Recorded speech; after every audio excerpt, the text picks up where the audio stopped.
Hello, everybody, and welcome to the Reading Room. I'm Mark Reed. I'm happy to be your host. And today we had one amazing debate between the magnanimous Ember and the amazing TJump and the incredibly complex Jen and TRock, the creationist. It was certainly an event, and I might be a little biased, but I think that I definitely would come down on the evolutionary part. Everybody had their favorite sections. It was amazing to see. I will be opening the room up.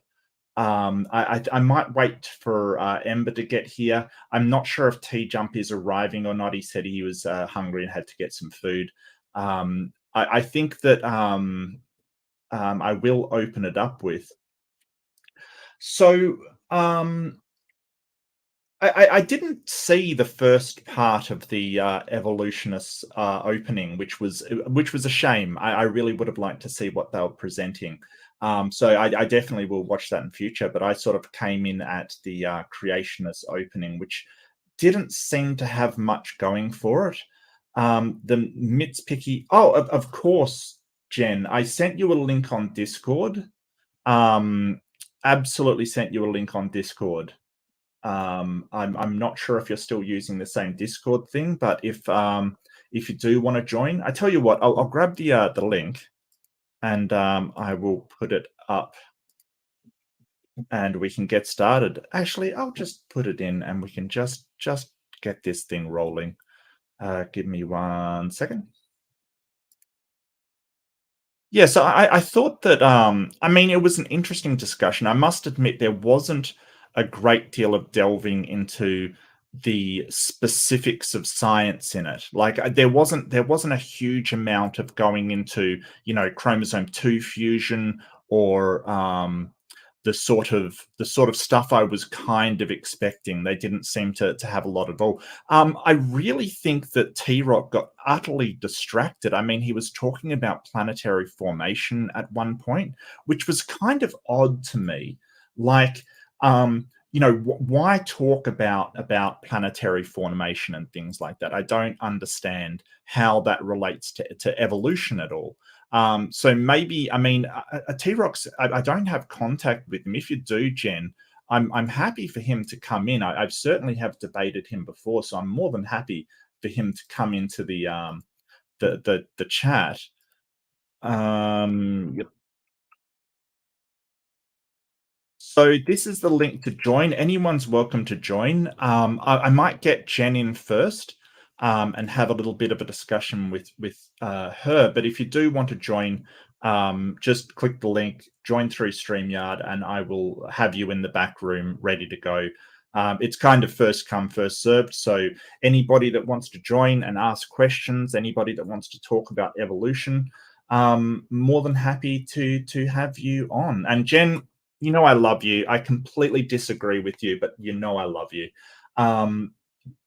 Yeah, so come along, Jen. I'm more than happy to talk to you about especially what testable predictions are, because I think that kind of diverted into yeah, sure, Jen, no problem. So testable predictions, you can sort of say, hey, you're making a testable prediction about what happened in the past, and yes, that is true, but you're sort of saying you are sort of making a prediction for the future, because you're saying, like, take Tectolic, for instance, which was brought up a few times. So Tectolic is just T-Rock dismissed it as just a fish. It's not sort of just a fish. It's probably the best fossil we have, or set of fossils we have, actually, for a basal or primitive fish, but it has stiff legs on that it can walk upon, and it does have sort of a lung system. It's not a fully developed lung system, but it's kind of a rudimentary lung system. So that was predicted to be found at a certain level in the strata where the evolutionary model says, hey, we should find this transitional fossil. I mean, technically everything's transitional, but this specific set of attributes for this organism between these layers of fish and tetrapods, basically. So we should find a sort of middle thing where a fish, because fish are not just fish. There's a whole different range of categorizations for them. But we should find this specific type of fish, but with stiff limbs and a primitive lung function at exactly this spot between sort of primitive fish and tetrapods. So that's exactly what we found. So when we say, hey, we're making a prediction, the prediction is we should find this. This is what we should find if it's true. And if it's not true, we won't find it. And we did. Another one is Archaeopteryx, which Darwin predicted himself. The prediction was that we should find at a certain part in the fossil record a bird with unfused wing fingers and teeth. I think he made the prediction about unfused wing fingers. Somebody else made the teeth one. I couldn't be sure, but that was the prediction made by Darwin, the unfused wing fingers, i.e. their wings should have sort of these claws coming off of them, because if indeed they are the descendants of dinosaurs, if birds are the descendants of dinosaurs, we call them non-avian dinosaurs today, as opposed to the non-avian dinosaurs, then they should have these claws on their wings where the forelimbs, the front claws, turned into wings. And that had not been found, right? We have never seen it, never seen anything like it. So then we come along and we find exactly where it was predicted in the fossil record, in the layers, that exact thing, Archaeopteryx, which is it's a bird. It has all the characteristics of birds, the hollow bones, the feathers, all of this kind of stuff. But it does have two claws coming off of its wings, and it does have teeth. In fact, there's a word I keep forgetting, which is when something is born with attributes. Atavism. It's atavism. So atavism is where a organism is born with the traits from its more basal forms. So humans born with tails, for instance, is a form of atavism, and you do get these fetuses born, and they do have like a tail coming off of them.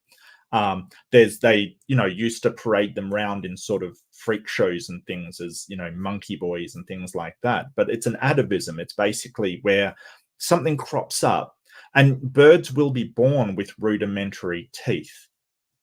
So this is called an atavism, and it's where the throwback from a modern organism will be there in a sort of the basal form will throw up some attributes into the modern form.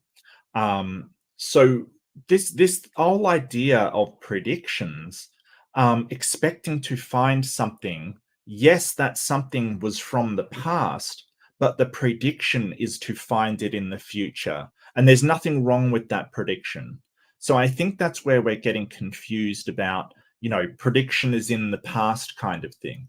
So, you may say, oh, well, if my model's prediction is true, we should find an eccentricity in the orbit of some planet. Yes, that is in the past, like that's been happening. But if you don't know about it and your model predicts it, that is a perfectly reasonable scientific prediction. And I'd like to welcome to the stage Ember. It is so good to see you. Congratulations. That was an amazing debate, and you did really well. You rocked TRock stocks. So to the stream. And I'd like to welcome Jen as well. Thank you so much for joining me, Jen. It's lovely to have you on. Hi, Mar. Hi, Ember. Nice to see you again. Hello. Yeah, so I was just talking about predictions and stuff. So there was a lot of confusion going on about like why is a prediction in the past, like for something that's happened in the past, still a prediction? Do you want to get Right. into that now, or do you want to do a review? Oh, well, how are you first? Are you well? Good. Thanks for asking. Hmm. I'm slightly tired from the debate, but I still feel like Oh, that's good. So okay. I'd I love get it. to hang out a bit Yeah. here and whatnot. Yeah, But yeah, sure. uh, How are you doing, Ember? Pretty decent. As you know, I was sick last week. I'm still not Yeah. 100%, but I'm pretty better. And the debate was it was a nice boost of energy. Some was it your interactivity first one? on MDD. Yeah. Well, online, frankly. That's Well, amazing. Congratulations. You did yeah. really well for a first time. Like, Thank you. nice job. Yeah. Absolutely. Absolutely. And I noticed it was Snake you were supposed to be part. Was TJump like a late entry? Yeah, so there were a lot of complications. We had topic changes, we had people changes. It was pretty crazy. Right. I I thought it was creationism versus evolution at first. I thought that was the topic of the debate. I don't know why. Maybe I it changed topic. Yeah, I think it was supposed to be, but because Jen's not a creationist, it was just Gotcha. Yep. Yep. skeptic Yep. Yep. versus evolution. Hmm. But yeah, Right. Right. we had a lot of changes. Originally, it was supposed to be a fella named Akil. I'm not Hmm. familiar with the person, but then he got called into work, and then Snake was going to come, but then Snake had a family emergency, and so because T Jump and James are besties, I guess. He was able to get him to drop in last second, Right. which Right. is why we got the Jackson Wheat video for an intro Oh, okay. I because he didn't. didn't I have didn't time to see that part. prepare. Ah, Right, right. I only saw from TRock's intro. I came in late. I would have liked to be there up front because I would have loved to have this debate against Jen and TRock. I've debated TRock on it before. Actually, have I debated him on evolution before? Maybe. No, I think I've done the Age of the Earth against TRock, but not evolution. So I would have loved to have been in there. Like if you didn't get TJump, definitely hit me up for evolution debates. But yeah, how do you feel it went? How do you feel about it? pretty decent, yeah. As always with MDD debates, they're not super structured. There's the opening statement and Right. then just general discussion. But that Yep. notwithstanding, I think overall it went pretty well. Most everybody got to make most of their points, and Hmm. yeah, I could see T-Rock was getting a little bit grumpy towards the end, but as a general rule, I think Yeah. everybody was pretty respectful, and yeah, it was pretty good. Yeah. I think T-Rock was getting a bit stressed towards the end as well, kind of thing. I did mention he changed the subject to sort of Age of Planets and sort of went wildly off topic at one point. But I think Yeah, that you guys brought it back on topic really well. Like you sort of entertained him for a while, sort of made some statements about it, and then sort of got back on topic. But it seemed to me a sort of disagreement over what science was or how science works. And I think Jen, you were sort of saying, "Hey, I'm not, I'm not on the same page when it comes to that." Well, I think there's an issue with past predictions. I'm not against predictions that a model could make predictions about something that already had happened, but I think there's an issue with that because I would want to separate how I understand the past from how I understand the future. It's a fundamentally different question. Right, right. But So, if you sort of just say somebody's robbed a bank and you predict that it's going to be, they're going to, find out that this person did it. Um, that's something that we don't know up front. So you're not making a prediction about what happened. That's in the past. The robbing of the bank is in the past. What you're making the prediction on is finding out how it was done or the actual conclusion of how it was done. So um, I think that we're getting confused between saying, "Hey, I predict that a bird would have evolved to have unfused wing fingers to fused ones," and rather the prediction is about finding a bird with unfused wing fingers. Does that make sense? sure. And it's apart from what I already mentioned. The issue is that There's Yeah, no model for how life works. I'm basically looking for a mechanical model. a mechanical model. Yeah, something that looks geometric. I And I don't see understand that. the difficulty with the predictions because evolution and biology in general posits that everything is a function of the non-random selection of random mutations because there's that random element in there. We can't say, like with the moon, it's getting more distant at an inch and a half a year kind of thing. So in 10,000 years, it'll be X number of more miles distant. We can't do that with evolution because there's always that random factor. So we can't predict in the same way. Well, I understand what Jen means about there not really being random things. Like, ultimately, physical laws are kind of deterministic. Like, I think we use the word random when we can't, I think we're talking about it's, uncorrelatedness when we say random.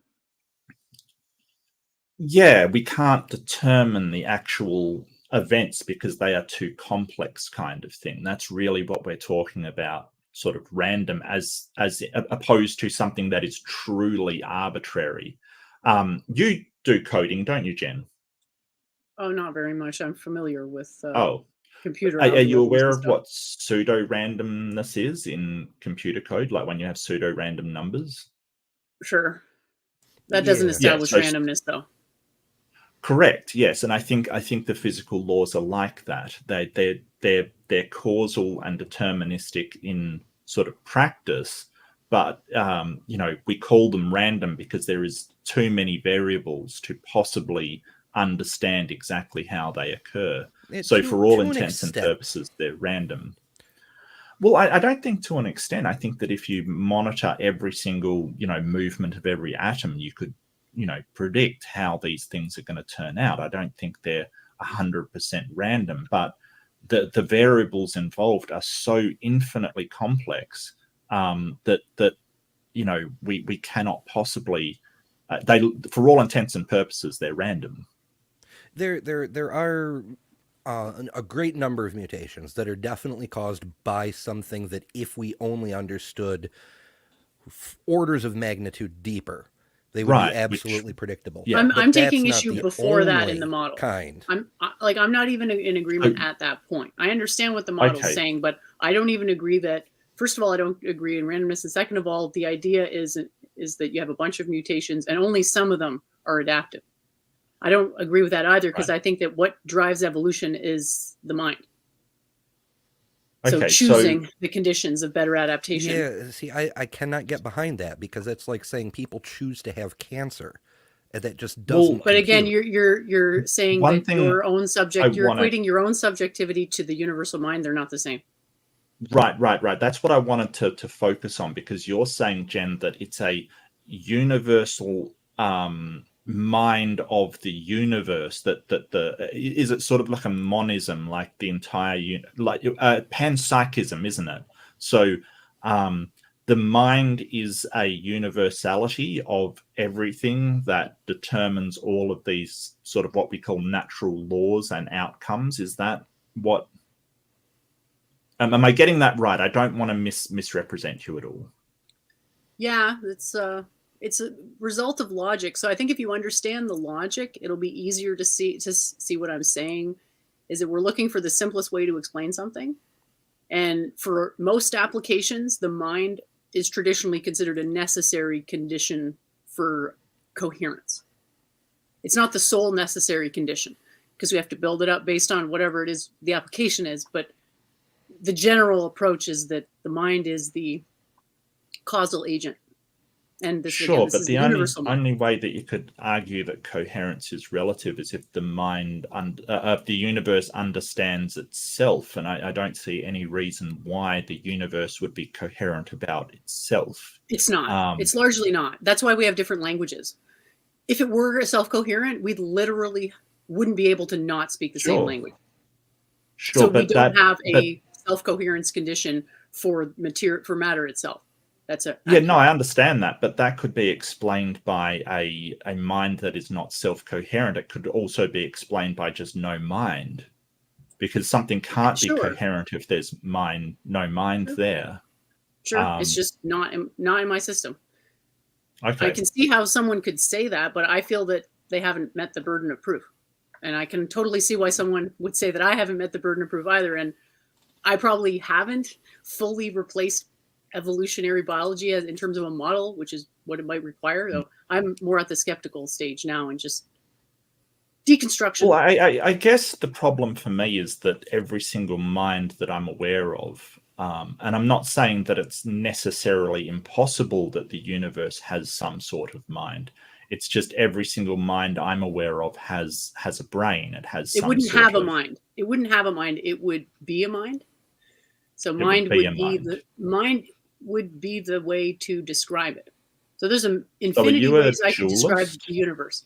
I could describe the I'm a non-dualist actually. I could describe the universe in any number of terms. But according to tradition, the mind is the best term for it. Well, I'm not sure if tradition really is a good way of evaluating anything. I mean, there's a lot of traditional beliefs that have turned out to be patently wrong, according to other people, according to external critiques, not according to internal critiques. And I think most systems would probably say only internal critiques really matter, unless you're invoking another system to judge that system. But you have to agree on this secondary judgment system. No, because we can tell by outcomes. Like there's been some traditional beliefs, like the humor version of medicine. I forget what it's called. The one with sanguinity and you're talking about Hippocrates' humorism. Yeah, there's a name for it. I can't remember the name for that version of medicine, but it was like it's Hippocrates' humorism is what it's called. That is I'm not sure, example, but we can and that's not really traditional, okay? Because that's not a traditional school. There's no link to a traditional school from Hippocrates, I'm afraid. So that's another example not to go away from traditional schools, because you end up with ridiculous stuff when you already have the answers in Ayurveda as to what constitutes humor. So what constitutes traditional to you? What constitutes traditional? Non-dualism is a philosophical tradition. Well, there's a lot of philosophical traditions, and dualism is a tradition you as can well. learn non-dualism. The difference with non-dualism is you can learn it without anybody teaching it to you, because it's literally just the simplest explanation to something. But then a question arises. I don't understand. How are you defining traditional in this point? How are you defining traditional? Well, you can look up Adishay Karacharya. He was a non-dualist, and I don't feel I'm saying anything that is outside of his tradition, although obviously we're in a different time right now. So it's not going to sound exactly like what he said. That's one tradition, but traditional is largely a sort of basis of culture and history. Basically, that's essentially what it is. Confucianism is a tradition. Correct. There's a lot of traditions out there. Some are right, some are wrong. I'm not saying that you're wrong, Jen. It's just I'm saying that actually, Mark, I don't think that you can say that traditions are right or wrong, because the way I think you can say it is that within a tradition, stuff might be right or wrong. From the perspective of another tradition, other stuff might be right or wrong. Like, I think rightness and wrongness is dependent on the judgment system that is making that determination. Well, I'm not applying that morally. I'm applying that in terms of a truth value, like whether something. I am too. I'm not talking about morality at all. Okay, I'm definitely talking about. Even internally, some of those things are definitely untrue. Like they just do not comport with reality. They just don't. Again, how do we know what reality? How does reality behave? That's a philosophical question, or a theological question, or a scientific question, depending on who you ask. Sure. But I mean, roughly, I would start from sort of my senses and sort of the logical absolutes. Yes, and I think that is a huge problem with Western philosophy, is to derive things based on sensory impressions. I don't understand why you would think your sensory impressions are in any way germane to the results of philosophy. So why are you talking to me? That doesn't follow. You're expecting me to use my sensory impressions to hear you. Sure. Yeah, but your senses, your mind can access more than your senses. We don't have a lot of other options. But why bother talking to me if my senses? So this is the validation. We all have senses. We all have senses. The question is, are we using our senses to make judgments? And I'm saying there's a point to which that makes sense, but then there's a point where it doesn't make sense anymore to Well, follow no. your What I do is I feeling. sort of make a presupposition that my senses are true for a Yes. given level of Okay, that's the accuracy. difference. I make the presupposition that they're inaccurate. And because of traditional teachings, I know that some emotional responses are diametrically opposed to reality because of cognitive dissonance. So that's another way that Well, gives you like hold super on, Jen. Let me finish. insight. You kind of validate that by expecting me to use my senses to hear you, or else you wouldn't talk to me. Because if I don't have senses to hear you, you like what? Why would we talk at all? Why don't we Well, just there's a use our difference minds to between communicate? well, we could just do that if you wanted to, but there's a difference between Sure, let's do it then. using our senses. Well, you don't know how and you don't believe in it, so you have to believe in it, and then you have to learn how to do it, and it takes you often lifetimes to learn how to do. So we'll just leave that to the side for now because it's not realistic. Without you need to work on your faith first, Mark. You're faithless. No offense, I still, I love you, but No, I am faceless. That's accurate. your faith No, is I not don't put have in the faith right. in You're putting faith in the results of materialistic science, and I don't Well, accord I it that don't much think I'm credibility. putting faith in that. I don't think I'm putting faith in that. I think that I make a couple of presuppositions which are validated by those around me, because nobody I've ever met says, "Hey, you shouldn't use your senses," because they still do. I mean, if you want to I cross do the road, use if you them, want but to, they're wrong. They're presumed to be why? wrong Why? Well, there they're are because wrong, times of why when use they're them? not reliable. Like in the case of eyewitnesses, you can have 50 different witnesses who all witness the same thing and give you different stories because the eyes are fallible, the memory is fallible. There are certain areas of science where our senses are completely useless, like dealing with So why use them, electrons and Ember? whatnot. But that doesn't mean that they're completely useless, just that there's limitations. Yeah, of course, there's But limitations, why but then use them then if they're where do you draw the unreliable? line with the limitation? It's a good point, Amber. Where do you draw the line with the limitations? When do you say, Mhm. okay, my senses work fine here, but they don't work fine here? And I But don't my think point it's is, really why do clear you where to draw use that them, line. Well, Why testing, do you use Obviously, them for then? the same reason as you, I just don't come to the same conclusions. I don't conclude my senses are my most reliable epistemology. No, I don't conclude that. Well, I then would why don't you never conclude use your that. most reliable epistemology? Like, if you've got something more reliable, why don't you use that Well, the instead? senses are a necessary part of an epistemology, so they're not the sole element of epistemology. They could be, but arguably that's not coherent. But you can say that it's the sole element. But Well, I don't somebody think they're the using more sole than one element. component of reasoning doesn't negate, and like I don't see how that would negate anything. It's possible to only reason on the basis of senses, and it's possible to reason on the basis of other things. But you sort of validate my presupposition that the senses are true by A, using them yourself, and B, expecting me to use them to hear what you are saying. That provides validation for my presupposition that the senses are true, if not completely correct, because I can understand they can be deceived, they can be wrong, they can have a lot of things happening with them. But you're validate them for me by actually expecting me to hear you, Yeah. because Why that is would a you think sense that that I I'm didn't? using. Why would you think that I didn't think that we were using our senses to interact Right. with this conversation? The question is, on what Well, basis are we drawing conclusions? And there's a conclusion at some point mhm. where, yeah, we can get an understanding of matter from matter. And I'm saying that's incoherent. You have to get an understanding of matter from something external to itself.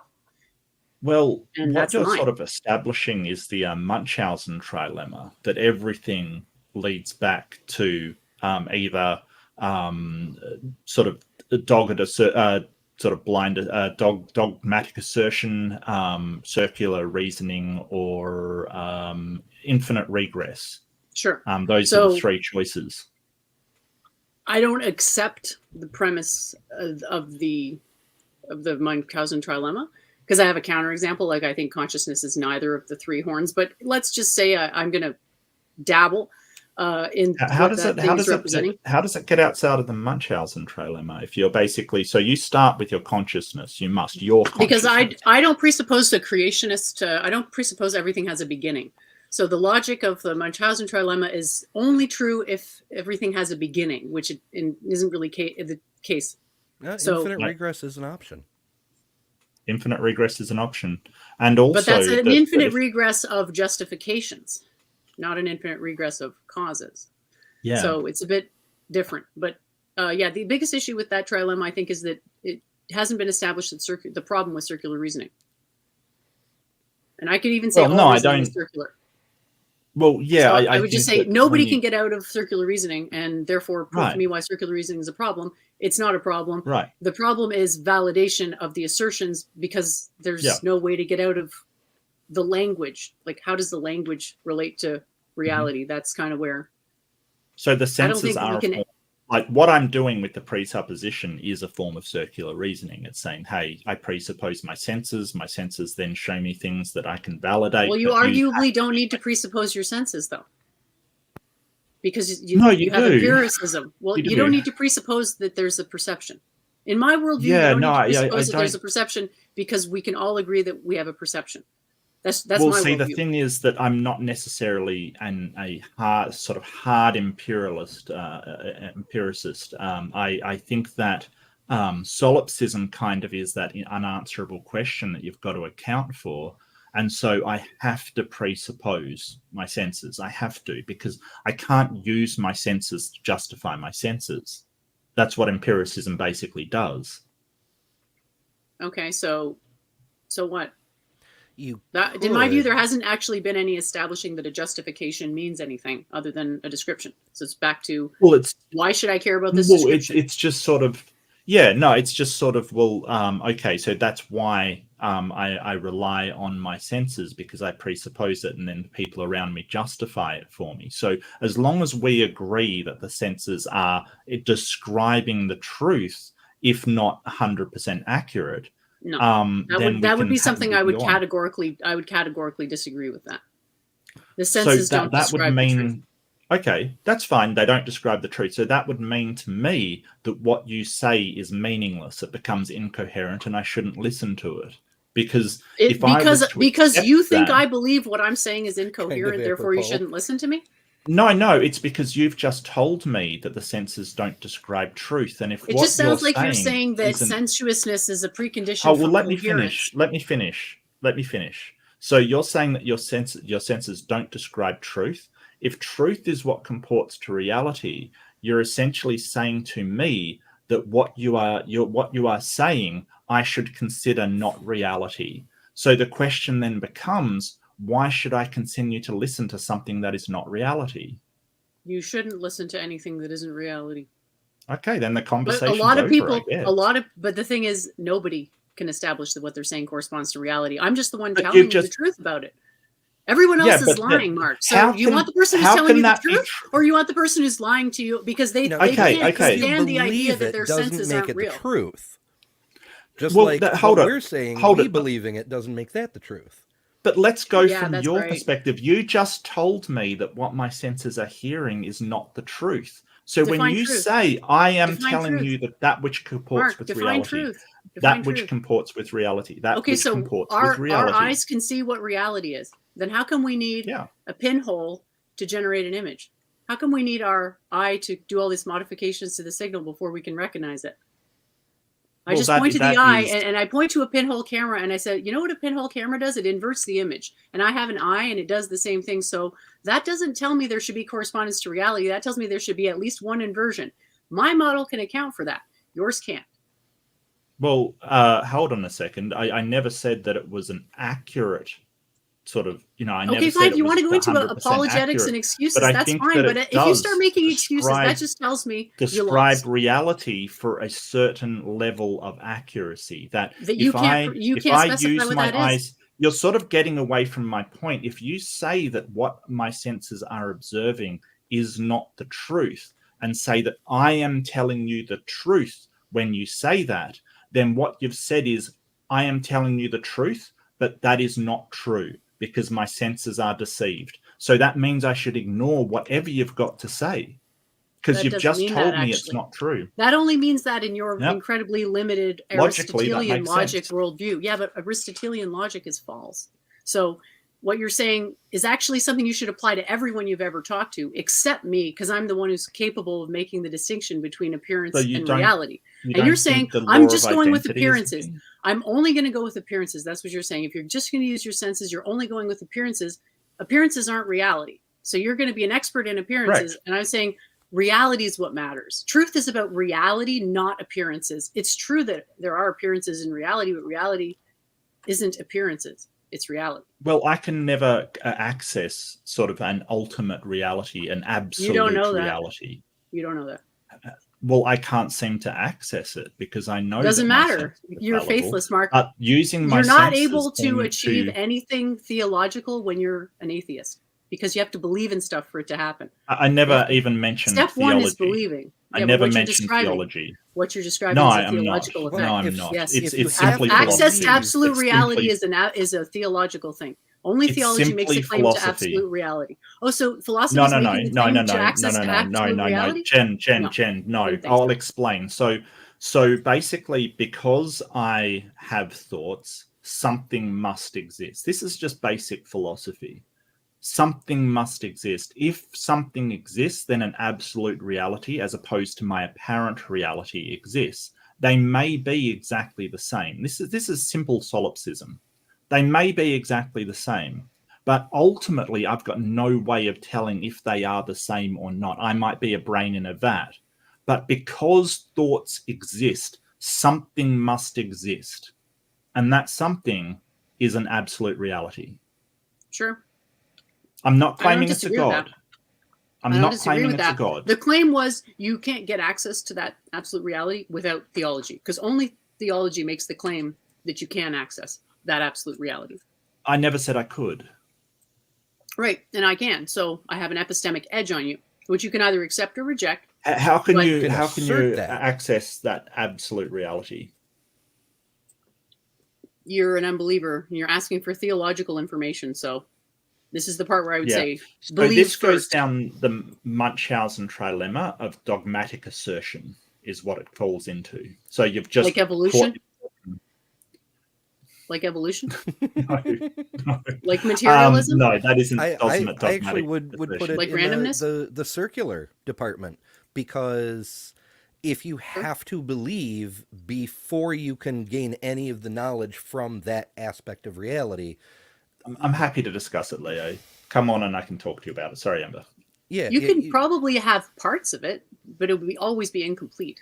You can access. well, that's true of reason. science.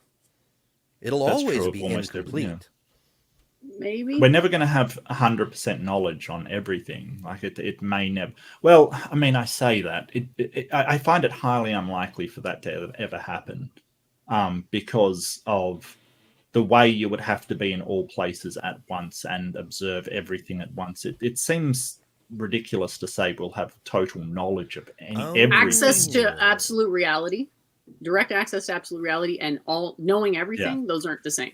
So we're just talking. I'm just talking about absolute reality.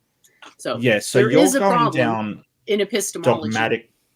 Yeah, so I'll just explain. You're going down dogmatic assertion. You don't have to You're tell me saying, I'm dogmatic. I know. I'm saying it's not a fallacy to be dogmatic when you're right. No. I'm not saying it's a But how do fallacy. It's you just one know leg you're of the right Munchausen when you just trilemma. when your entire basis for reaching your conclusion is pure assertion? How can you It's ever not know assertions, you're though. right? I'm asserting is something assertion. I'm asserting something, and how I came to know what I asserted is a different question. So there's a question of what's the point But of you the don't seem conversation to be able here? to demonstrate it to anybody else. Your standards are unrealistic.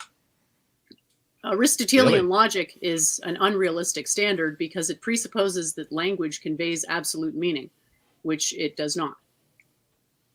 I So- don't think language does convey absolute meaning. I don't. Then it even can't understand convey where the that's meaning come of from. a contradiction, because a contradiction is an absolute concept. So contradictions are meaningless in language, in my view. So the notion of contradicting something because of something someone said would not be epistemologically. Like if you're actually trying to do an internal critique on my system, this is all just logic of like metaphysical parsimony. It's literally you have two explanations. You always go with the simpler one, even if it's really the problem confusing. is, and the reason why it's dogmatic is in order to understand your system, you have to believe it first. That's you the whole can point. apply it. Access to absolute reality is not the same as being able to use my system. Historically, most people who've used systems like this had no clue about the underlying stuff, and it didn't matter because that's the whole point of replicable science, is that you can just keep doing it and you'll get the same result. You don't need to understand why it's right. That's the power So of do you science. reject the logical absolutes, the law of identity, law of non-contradiction, law of excluded middle? I reject that they can be conveyed in language, in conventional language. I don't know that I reject them as concepts, but I think that they are political rhetoric for the Christian empire and not actual tools of logic, just based on how they're framed and everything. So, well, I work a lot with electronics, and we can sort of represent them in a electronic model. Like we can use just because we can like, build logic computers doesn't make the universe a computer. Well, no, I never said it does. That's the thing. So just because we can build logic gates doesn't make logic really absolute. It's just sort of showing something sort of fundamental about the way that we can construct logic, and that it makes sense and is internally consistent and provides results. What I would like to see from you is some testable predictions from your model that we should be able to use to make sort of, if your model is correct about the universe, then there should be all kinds of things out in the universe that you should be able to predict, and we can find out. Yeah, that's true. Do you have any of those predictions? Maybe something that the James Webb is going to find, or something like that? Oh, the universe is uncreated. Uncreated. Okay. Yeah, so it doesn't have a beginning. It's a contradiction for the universe to have a beginning in time. I'm not sure that's a problem for the scientific perspective. I mean, Sean Carroll recently came out and said that, hey, if time is sort of at time equals zero, like Big Bang kind of thing, if time is a subject to the curvature of space, then that could sort of stretch out time infinitely, essentially, that the universe didn't have a beginning. So I'm not sure. So in my system, infinity is part of what you call void magic. So anytime someone appeals to an infinite possibility, I get the thought thinking, oh, they're using dark magic. So in translation, I don't validate anything with an infinity in it unless I can actually understand exactly what the infinity is saying. And in a lot of cases, well, I mean, I wouldn't claim to understand Sean Carroll's work. I must admit, I wouldn't claim. I perfectly understand it, and I actually feel I feel like I can conclusively disprove it with a very simple proof. We start with saying mathematics requires boundaries. The universe has no boundaries. The universe is not mathematical. So that's pretty easy. And I mean, the whole math universe, that's the Pythagorean hold on. No, stop. It's like saying that the universe is math. Nobody is saying that, Jen. Yeah, that's here comes the apologetics again. Here comes the apologetics, right? It's just math describes things. It doesn't actually. It isn't a thing in and of itself. Math is sort of an abstract but used to describe concepts. I know what math is. Yeah, but you're sort of saying the universe is math, and that's complete. It can be described. I'm saying that's what Carroll's saying. He's saying the universe is mathematical. That's why he's saying it's like a vector space, and I'm saying that's incoherent. And my short form proof is math needs boundaries. Universe has no boundaries. Universe isn't made of math. But I could even prove in a different way, much more conclusively. But I'd have to go into like a complicated argument about math, and I just kind of feel like. I'm not sure that's what Sean Carroll is saying. I just don't feel like you guys are listening necessarily. Sorry. No, I just don't think that's what Sean. I'm not aware of any physicist that's saying that the universe is math, that it's a vector, sort of, equation kind of thing. I think they're describing it with math, but I don't think it is math. Just 1 second. I just want to add a newcomer to the stream. Wesley, I love you, man. Wesley, I'm more than happy to have you here, but we need to stay on topic with evolution and science. I agree. So, I do believe that all three of you did evolve from apes. I agree with you 100%. You evolved from an ape. Necessarily agree with that. Nobody's actually saying that. No one says that. What they're saying is that we have a common ancestor with modern apes. Like, no one literally ever said that except someone straw personing the argument. Well, you can make the claim that we did evolve from old world monkeys, kind of thing. That is a thing. And monkeys are known to eat their own children. That's true. I believe that you did evolve from one of them. So are you saying that I eat my own children? I believe I've been informed and been given intelligence that yes, you're going to choose to be branded like a meat product. It'll be called the Omni, Yeah. and you'll eat your children. We Yeah, can't and you'll do this, do it knowing. Wesley. Yeah, we can't do this, Wesley. I'm sorry, mate. Yeah. I kind of hoped that he would stay on, but he's going to. I'm very sorry to the audience, Wesley. I love you, man. I really do. I think that sort of that kind of talk isn't appropriate for the show. Sorry, mate. I kind of missed everything he said. Sorry, so I guess I didn't miss much. He was telling us we're all going to eat our own children because he does have a series of prophecies that he wants to get on air. And as much as I hope that he'll just have an ordinary discussion, he has a lot of trouble just having an ordinary, back and forth discussion without his doomsday prophecies that involve a lot of really nasty stuff, to be honest with you. He will accuse you of doing all kinds of things. So, Wesley, I hope you get the help you need. Take care, mate.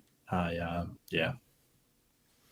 That does bring to mind one of the interesting features of evolution being correct, that if we all do have a universal common ancestor, then all living things on Earth truly are related, which means no matter what we ingest, it's always cannibalism. I don't think that's the definition of cannibalism, but sure, if you want to look at it like that, then that's fine. So, yeah. So we're all related to Adam and Eve. I'm afraid the prognosis is even worse than that. Indeed. Yeah. So it seems like your problem is with the scientific method, Jen. Like that seems to be your issue. Like no, I actually like the scientific method. It's just the interpretation of it. It is not, I guess, logical, or it's not metaphysically parsimonious, and I just don't think it's being applied properly. What does metaphysically parsimonious mean? The simplest explanation. So when I say there's only one universal mind, we kind of thought about it and we say, like, okay, 5 minds, 6 minds, 1,000,000 minds. What's the simplest explanation? Just one, for example. Wouldn't it be an even simpler explanation to suppose none? Yeah, sure. That's the Buddhist explanation. And I'm down, but I think that the one mind is hard enough to understand conceptually, that even though I personally love going into Buddhist stuff and be like, oh yeah, can we push it to limit? Like, oh, this is actually 0 minds. I don't see that as something like the average person be like, yay, let's go into this incredibly abstract conversation that like 10 people care about. I don't know that it needs to be very abstract. I mean, 0 minds, but my whole arguments are based on a mind. That would be like saying there's no consciousness, but all my arguments are based on consciousness. So I totally would get lead us it. to defaulting to science. There is I get it, but at all. I wouldn't go with 0 for that reason. Argument but I could go with 0 is my point. So you didn't defeat me. I still have the metaphysically parsimonious position, which is 1 or 0 minds. The thing is, I can do both. I don't think so. Well, 1 and 0 is that's the less like the same number thing of as saying, sort of, if you say there's no God, my entire argument relies on God. That's the same argument. It doesn't matter what your argument relies on. If you want to go for the simplest explanation, like do not multiply identities, Ember is correct that 0 is a simpler explanation than 1. Yeah, so metaphysical parsimony is the number 1 guiding principle, and then coherence is the secondary principle. So what's wrong with the coherence of evolution? The theory's wrong, first of all. The mind is what chooses how the changes happen. So I wouldn't know that. How do I know that? Well, define no. Well, I mean, it's not reflected in true belief. The real universe we see. I don't think justified true beliefs is a coherent concept. Well, what's your idea of knowledge then? Like, how do you know things? That which can't be not known. For example, riding a bike is a very good metaphor for knowledge. It's not perfect metaphor. I don't know how to ride a bike. But the thing is, if you had learned, you haven't learned it. Once a person learns how to ride a bike, they can't forget it because it's part of their muscle memory. It's a metaphor for what it means to know something in my worldview. And it means that it's embodied on the most fundamental level. And so the bike example is not a perfect example, but it kind of gives you an intuition, or even driving standard. Even driving a car. If they get brain damage, they can forget innate things. Okay. Yeah. Knowledge Yeah. is embodied. Yeah. So if your body gets damaged, your ability to embody knowledge is going to be damaged as well. So that doesn't change the definition of knowledge because someone got brain damage.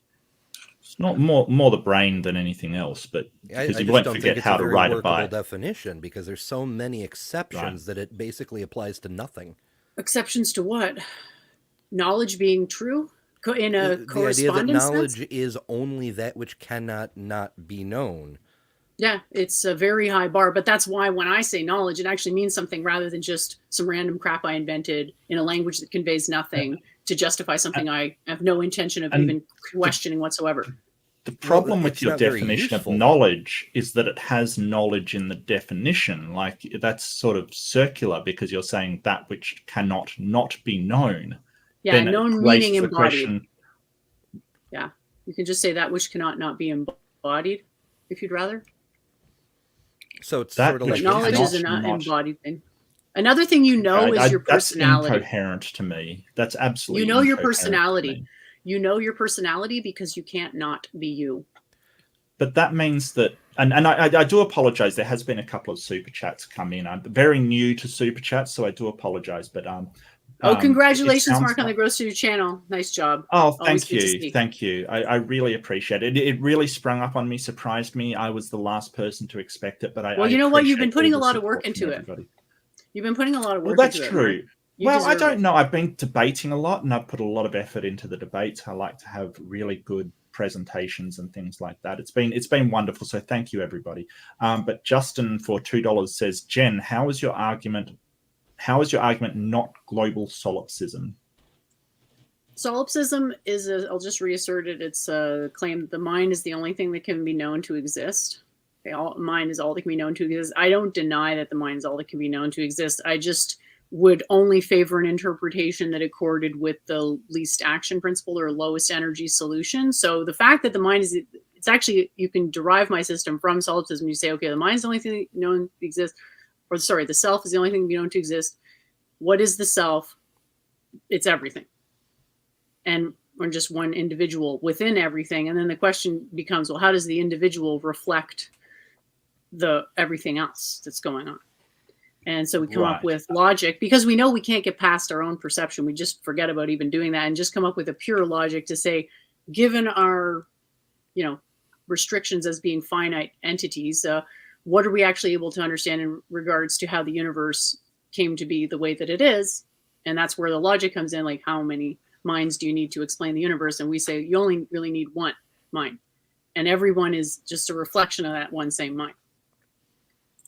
Okay, well, I mean, I would go a step back further. I would actually sort of say, I don't think that you can even infer a mind from the thoughts that you're getting. So I'm going into sort of hard solipsism, that if you are, say, part of a simulated system that is partitioned for certain things, you may not have a mind at all. I'm going back to basics where there are zero minds and there is just, possibly no minds at all. And in simulation theory, that's more than possible. I don't believe that because of, sort of the experience that I've had and all of the stuff that I've had, but I don't make the claim. Right, exactly. We're all NPCs, like partitioned parts of a system that actually has no mind and is purely deterministic. And from an evolutionary perspective, there may be more to that than you think. As you know, we're not done evolving. We're still subject to selection pressure. So we've kind of screwed with it a lot, but put selection to one side. Are different now. I do want to get back to selection because that did come up in the debate. Thanks for reminding me about it. I do want to get back to that. But I think I would presuppose my senses because they just come into me, and sort of logical absolutes because they're kind of necessary in order for coherence. But I wouldn't go for. I wouldn't even assume one mind. Not absolutely. I think that I believe there are minds, but I wouldn't. Hard solipsism says I can't be absolutely sure that there are. So how many minds are there now? What are you asking? What I believe? How many minds I believe there are? Okay, well, I mean, I believe there's a mind for each organism that's bound by the emergent property of a brain, or Sure. some other structure.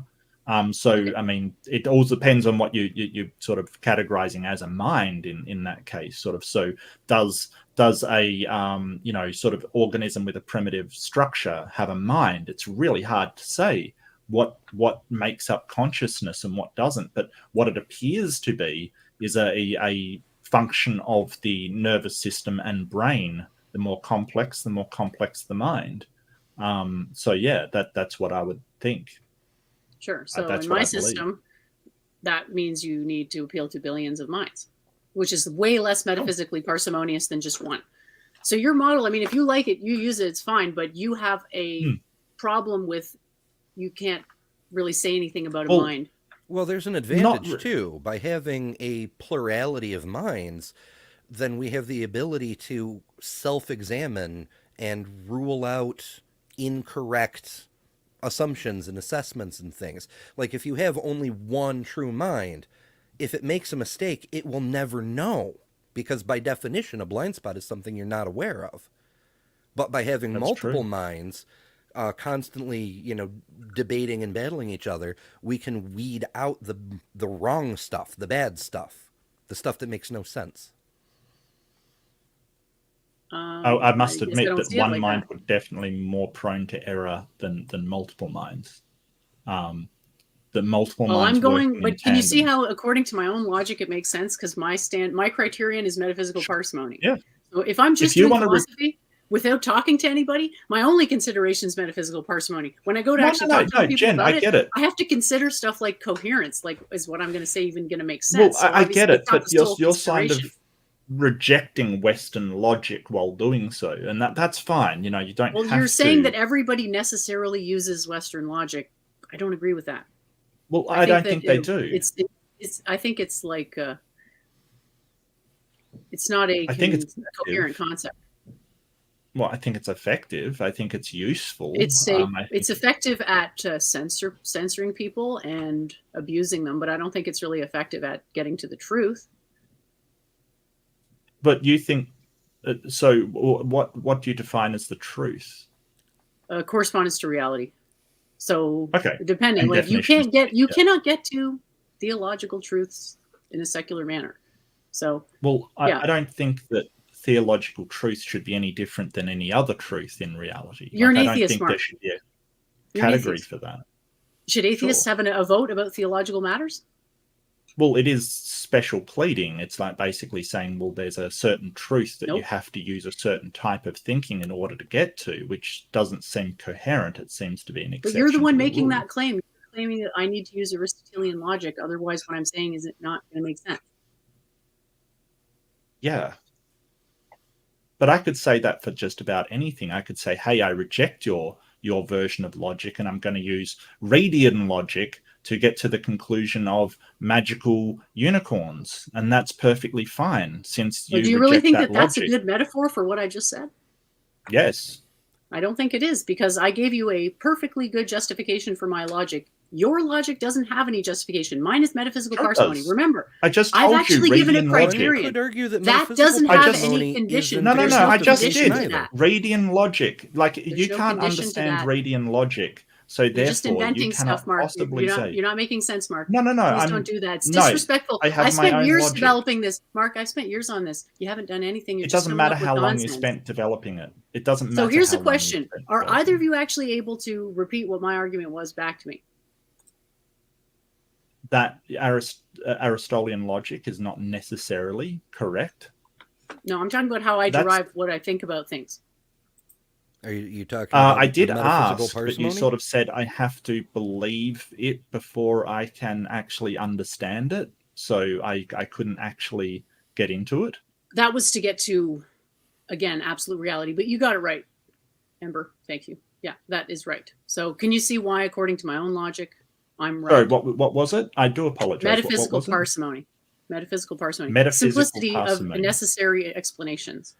I can see advantages for ontological cost, but I don't see that it necessarily generates truth any better than any other system. Like, we just don't think because it's possible to simple- have direct correspondence to reality. We think direct correspondence to reality is precluded by being individuated, i.e. being a finite body, would preclude actual access to infinite thing. Because to have epistemic access to something, you have to have the same number of, like, it all has to sort of line up. You have to have a way to Well, actually experience the thing. So I infinity and don't. infinity can't really mash up. So there's always a Yeah, limit so in I terms of don't. what we can know about what's out there. The question is, how do we want to make the judgment about what our conventional agreements is about the most certain things that are out there versus in here?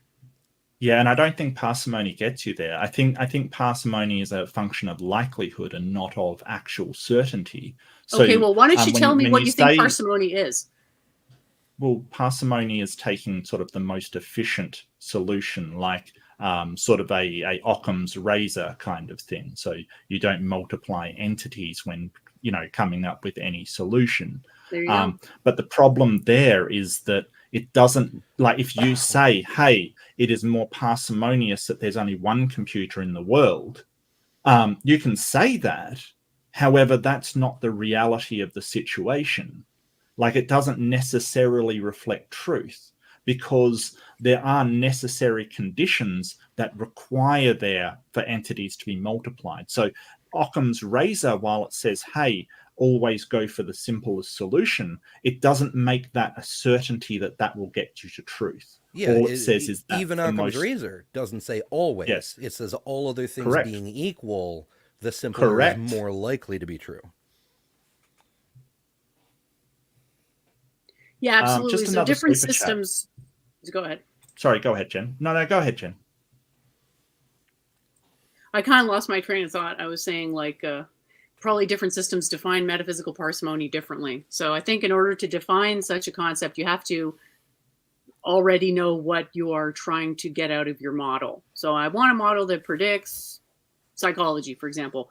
Well, the parsimony of that model is probably going to need to be more complex or different somehow than a model talking about physics, because psychology and physics are different. So the parsimony conditions for something like psychology wouldn't necessarily be equivalent to the parsimony conditions for something like physics, because they're different subjects.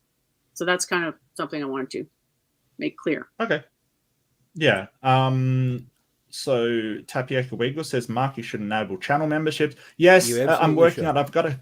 I absolutely should. I know. I've been trying to, like, design. You've got to have, like, emojis and stuff. Oh, and yeah. You've got to have a structure and stuff. So I'm trying to work through that. I'm terrible at it. I'm so sorry, Tapioca Weasel. I will get there. Is that a thing Peter could help with? Possibly, yeah. I am so, like, artistically useless. I have to admit, I'm terrible at it. So I sincerely apologize. I definitely will work on it. Yeah, all I can do is apologize there, but we'll get it up and running. So hold your horses. And no, I'm joking. Like, no, you're right. I absolutely should have done it already. I should just throw some emojis in and some levels, and I love you all so much. So.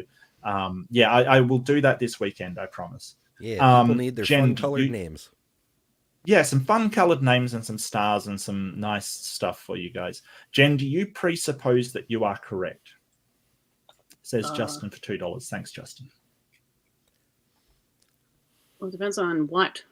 Depends if I'm certain about. It depends how certain I am about something, I guess. Well, I guess they're saying, do you presuppose that you are correct about your model? The way that it describes everything, I guess. I think it's a good model. I think correctness is something you have to define. Like, is it correct in the sense that everyone's going to understand it? Is it correct in the sense it's going to make the right predictions? Is it correct in the sense it's going to give a super accurate description of what's going on? Kind of have to be, like, the starting point is correspondence. It's always correspondence to reality, but reality is incoherent to individuals because it's infinite. So there has to be some level of interpretation of reality in order to render it coherent. And then the question is, what are the necessary conditions for that coherence? And from where I'm standing, the materialism seems incoherent because it has pluralities of things. It just multiplies, like, with no, it's not terrible to have a multiplicity of things. It's good to have variety sometimes, but if there's no way to truncate that variety into specificity, you just end up with something that can't actually tell you any insights about what's going on. And so, millions and millions of minds. isn't super. So would I assume harmonious. that your model doesn't it doesn't try to describe reality? Is that like I'm having trouble understanding if reality is incoherent to all of us, like we can't, sort of understand reality, then how do you know that your model describes reality? Did I say my model describes reality? Well, that's what I'm asking. Does your model actually describe reality? I think it's probably a good idea for me to distinguish here. There's philosophy and then there's biology. So if we're talking about the biological model, do I think it's right? Yes. Do I think it's the best possible model? Yes. But that is not the same as philosophy because that's still a form. So that's still not non-dual. So even though it's super general, it's not non-dualism because it has a form, and non-dualism is formless. So I'm talking about your model. Your model. Well, I have a philosophy which generates models. So I have several models coming from a philosophy which is not itself a model. So right now, all the questions you've asked are about, or where this conversation has gone, have been about philosophy, which is you start with philosophy and then you get to models. And it sounds like for you, there's no separation. Philosophy and science, that's basically the same thing.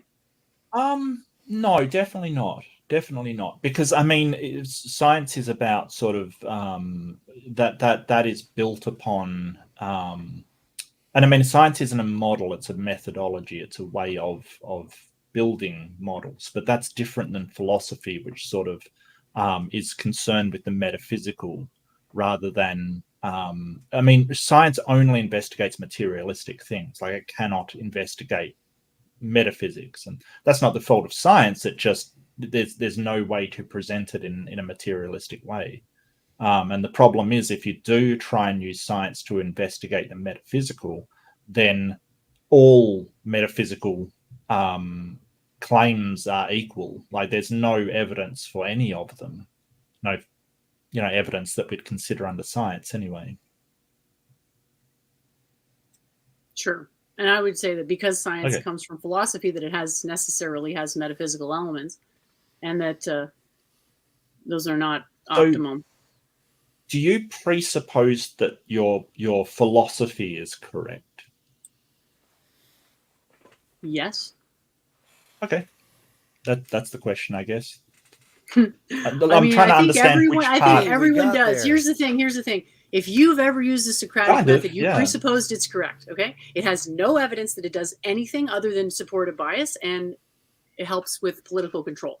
So if you're worried about presuppositions that are unvalidated, have a look at the Socratic method. Okay. No, I get you. It's just I think everybody has to presuppose something. I was more talking to the audience there. I think you have to presuppose a lot of things for coherence, but what things need to be presupposed from a philosophical standpoint about absolute truth is a different question. And that's where we're kind of like not even stopping at that place. We're not saying maybe we need to have different rules for different domains. We're just saying it's all got to be one thing. I don't think there's absolute truth. I think there's just truth. I mean, what is absolute truth? Well, things can be absolute. It may not. Absolute truth may be not defined.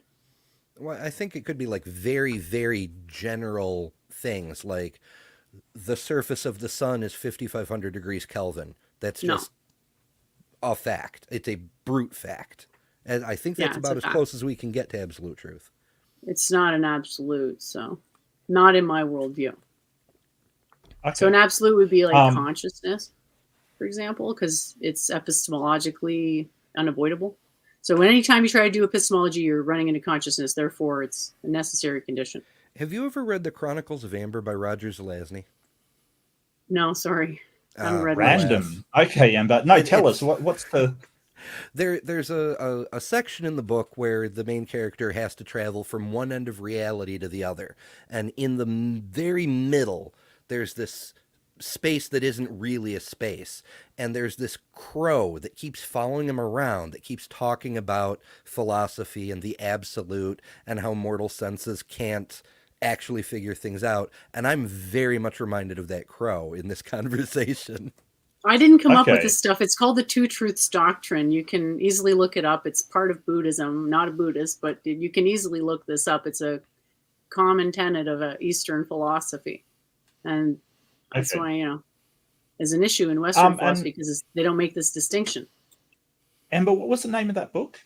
The Chronicles of Amber by Roger Zelazny. It's actually 10 books. If you can Oh, find it all in one book, it's great. But the first one is called right. Nine Princes in Amber, and that should lead you to the rest of them. Okay. I forget which book that particular incident I describe happens in, but they are a fantastically fun read. The main character wakes up on Earth with no memory and apparently superpowers, and has to try to figure out who the heck he is. Okay. Yeah, fun times. Cool. Super Squid Hunk, $20. Thank you so much, mate. I really appreciate it. That's awesome. Keep doing what I do. Well, I intend to. I mean, I can't seem to stop for some reason. So, Can I answer Simos's question? Sure. What was So Simos's question? Sorry, he's asking whether two truths is parsimonious. It's pretty parsimonious, but we Wouldn't consider one truth philosophy. be, So I get where you're going. You're saying why not just have zero truths? That's more parsimonious. Philosophy is a secular discipline, so the only thing that could be truly, actually parsimonious in the absolute sense would be something theological. Because if we're talking about philosophy, we're already bringing it a little bit closer to the conventional truths, because we want to have the conversation and kind of isolate it from individual religious beliefs, which in a lot of ways can't be separated from our emotional inclinations, which kind of presents a problem for an inquiry of this type. So I would say two truths is very parsimonious, and it's not as parsimonious as one truth, which you could say that's like the Aristotelian view, but then I would say that fails the coherence condition. It doesn't actually tell you anything, because it says you can convey an absolute truth in conventional language, which goes against the two truths, which isn't going to be proven wrong because it's metaphysically parsimonious for philosophy. Yeah. Okay. Yeah. No, I don't disagree with what I've sort of quickly skimmed over here. I'd have to read more into this. I do apologize, Jen. What are you looking at, Mark? Oh, just a rundown on Wikipedia. I wouldn't trust it entirely for, exactly what this philosophy is like, but, sort of talking about, just to skim down it, sort of provisional or conventional truth, which describes our daily experience of a concrete world, and ultimate truth, which describes the ultimate reality as sunyata, empty of concrete and inherent characteristics. I guess I would say that I have no way to tell whether provisional or conventional truth in that sort of context is the same as the ultimate truth. Like, it may be that we are just experiencing what reality actually is. Because I don't know what ultimate truth is, I have no way to tell. Nothing to compare it against. Right. Stupid Whore Energy. Oh, so good to see you, SWE. Awesome questions. For $4.99. Awesome name, by the way. Yeah, awesome name. The sun-centered solar system model gained favor not because of evidence, but because of simplicity. That is true. It is a simpler explanation, absolutely simpler explanation. And all things being equal, that is the best explanation, to see the sun going around the earth. That is the best. But all things aren't equal, and there's other things we have to consider. So I 100% agree with that. Well, there is another factor to bear in mind in that situation. Remember, Copernicus made Kepler wait to publish until after his death because he was afraid of religious pushback. And when the religious pushback did come, Kepler went out of his way to say, no, this is definitely false. It's just much easier to calculate the movements of the planets with this system. So it did prevail because of simplicity rather than evidence, but that's because, for his own protection, Kepler had to assert there was no evidence that the system was false. Right. I just wanted to show this. Burn him. Oh, sorry.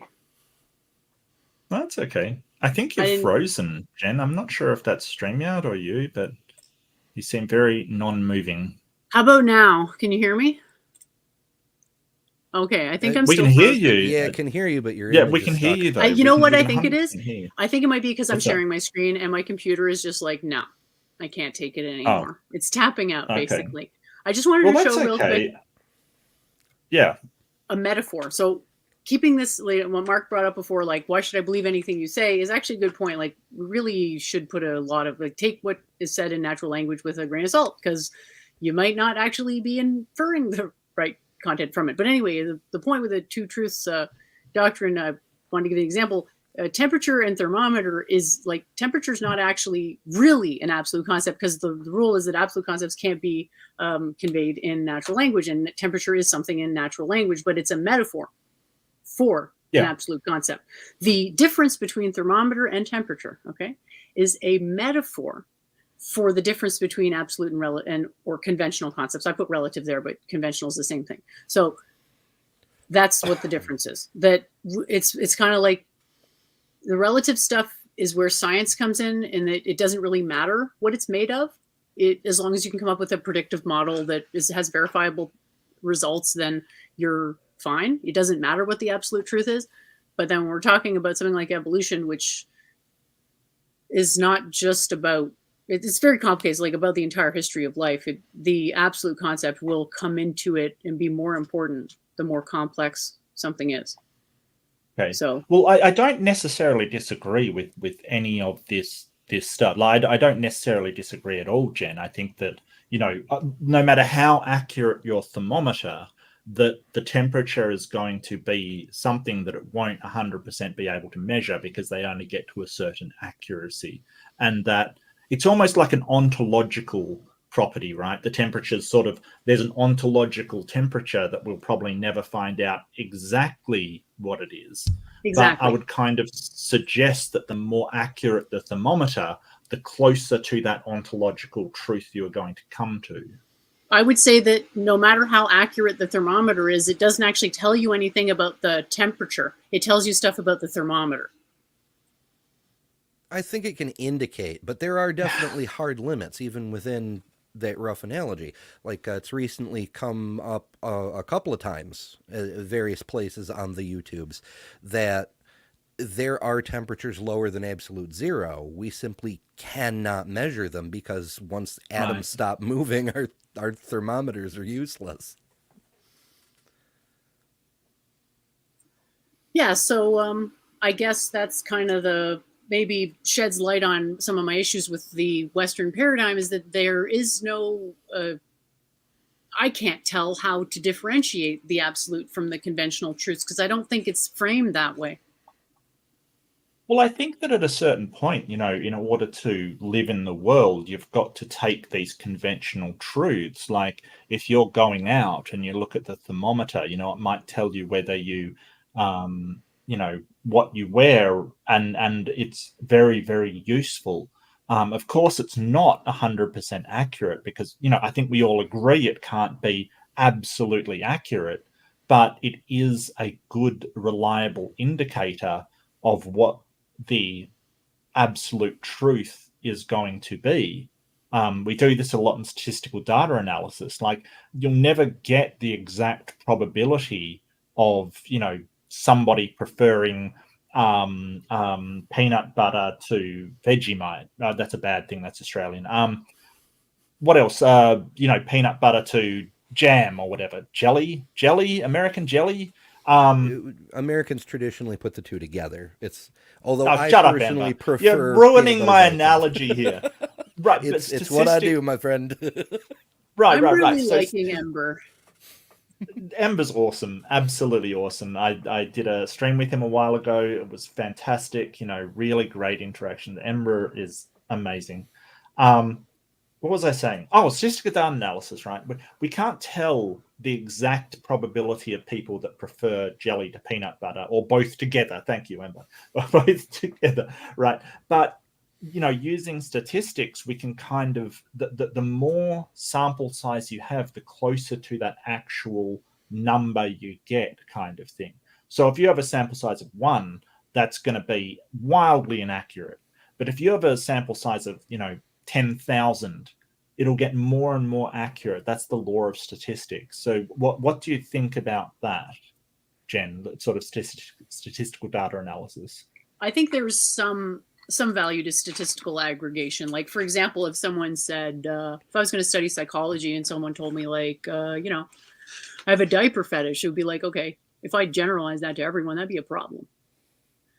So I'd want to be like, hey, what's going on, everyone? You just quick question, not to ruin this party, but like, did anybody here have a diaper fetish type deal? You know what I'm saying? Like, it is important not to just base everything on an anecdote, which would appear to be kind of the other end of the question about perhaps a consensus.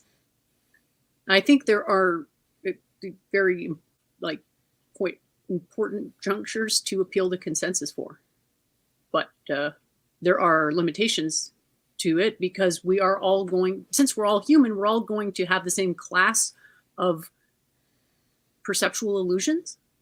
So by aggregating data with a bunch of anecdotes, doing an average, you might actually be biasing it more because you're gathering data where everyone agrees with you about it because everyone is evolved to perceive the exact same way, but that's not out there. That's something that we evolved to perceive for our own reason. Wait, you just said evolved. I thought you were an evolution skeptic. I'm a skeptic of evolution, the materialist understanding of evolution. I agree, evolution, there's changes to, like, I don't think that the earth was formed and already everything that's alive already, like, I don't go for the biblical creationist narrative, which kind of seems like God plucking people out of like a kitchen. Oh, I was really hoping that TRock would go deeper down that hole. I was all ready to say, funny, we don't see things being poofed into existence today, but he never gave me the opening for that one, alas. So, Jen, what's your understanding of what's your definition of evolution? What comes up for you when you talk about the word evolution? It's just a very generic concept that is a reference to things changing over time. Okay, and Ember, what is your definition of evolution? Well, for the purposes of the debate, I went with a change in the frequency of heritable characteristics in a population over time. In general, I'm a bit more lenient. Like, I believe that it can refer to, colloquially, any system that experiences a change in significant properties over time. Right. As much as it grinds my gears when AIG says something like cosmic evolution, I understand what they're talking about. So they've successfully communicated the concept, you know? Yeah, I would say that sort of when people say evolution, it's understood to be biological evolution rather than cosmic or planetary evolution and things like that. But I understand where you're coming from, absolutely. Generally these days, if I go onto Standing for Truth or something, I'll sort of, if they want to debate evolution, I'll sort of say it has to be biological evolution if that's what you want to debate. That's a really good qualifier with those guys. I personally, right. I just... After seeing that shit show on Praise's channel, I just and of course, Guts. Which one? the one that you're going to have to be more specific here. Yeah, Amber. For real. The one that you and I analyzed in the live stream that one time, but also the way Donnie disappointed Erica. It just, I can't put enough faith in their good faith, if that makes sense. Well, I mean, that's, I'm desperately trying to avoid drama, but I think that there was a little bit of both sides from that disappointment. My own opinion on that, but, but so evolution. So let's go to selection and what selection means, and as selection as part of biological evolution. So, Jen, what's your understanding of selection? Well, I like the example I gave in the debate, which is just the antibacterial hand cream that kills 99% of the organisms, leaves 1%, and then over time, it's just that 1% that replicated itself back to, a comparable number that your hands could sustain on average. Yep. I think that is the idea of selection. Now, when we talk about selection in the context of evolution, there's this idea that it came about through random mutation, and that that the majority of these mutations were not adaptive, and that the mutations were the source of the variation that was then able to make this adaptive move that I analogized with the not great example of the hand lotion, because it doesn't actually have any change on the genetic level, but it's very complicated. So I just want to focus on selection for now. Okay, so I mean, that's a perfect example of sort of a natural selection, even though it does seem sort of artificial kind of thing. I think I actually I agree don't. with you on that, because artificial would be more like along the lines of agriculture, where like there's a Right. sustained deliberately choosing. intervention, Hmm. deliberate sustained intervention that is goal oriented. But I mean, Yeah. I don't know So if you can call, the hand cream thing yeah. that. So what really puzzled me is why you sort of said I don't think that artificial selection is a part of evolution. That sort of confused me a little. Could you elaborate on why that would be? When did I say this exactly? Sorry, like I just talking about thought it just was now. during the debate. Oh, I I was thought it saying was that during the the debate. time. Oh yeah, I said this time scale for natural and artificial selection is short, and the time scale for the fossil record, the evolution we see in the stuff we dig up, indicates a slow rate, not a slow rate, sorry, like a non-existent rate, and then a fast transition, Yeah, the you were talking punctuated about equilibrium. the punctuated equilibrium. Yeah, I But there don't was think another punctuated point in the equilibrium is debate. really. Sorry, go ahead, Ember. Sorry. That's all right.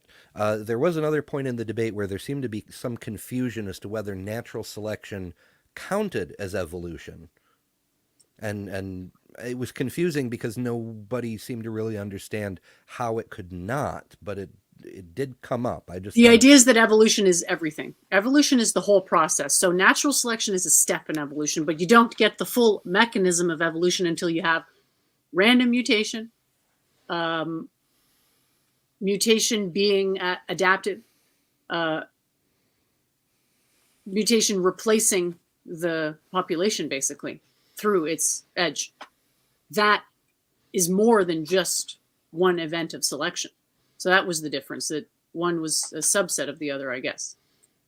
okay, Well, I I see think what you one's a mean. How mechanism kind of thing, and there's multiple mechanisms. Sorry, go ahead, Ember. I do apologize. I yeah, don't mean to jump in. using the definition that I used for the debate, that it's a change in the frequency of heritable characteristics in a population over time. Natural selection alone doesn't necessarily mean there will be a change, which is how you end up with getting back to the punctuated equilibrium. You can go long periods of time with no real noticeable change, because even though natural selections are being made, it's not causing differences. So to get full-on evolution, you have to have both changes and selection for those changes, or selection for a change anyway, if I understand that correctly. Sure. I think my issue with, no, that makes total sense. It's just my issue is that logically, and this is not something I expect, to be resolved right now, is that if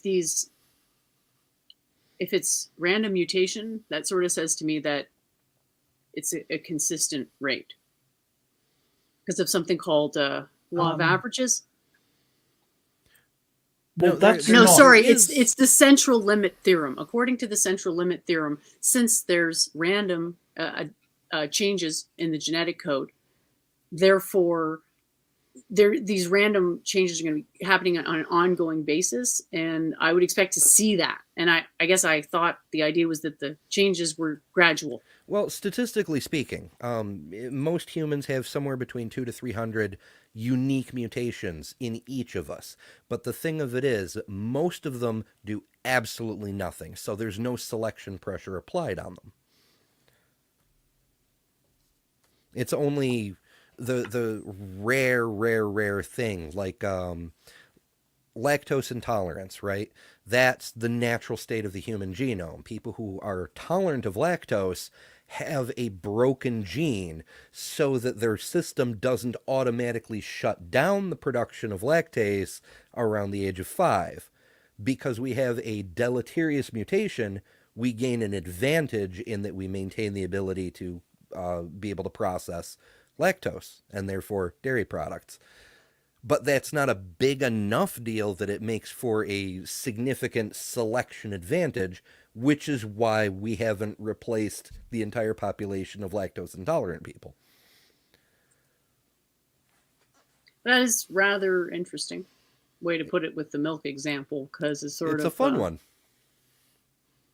Well, I think it can raise a lot of important points about what fitness actually is. Yeah.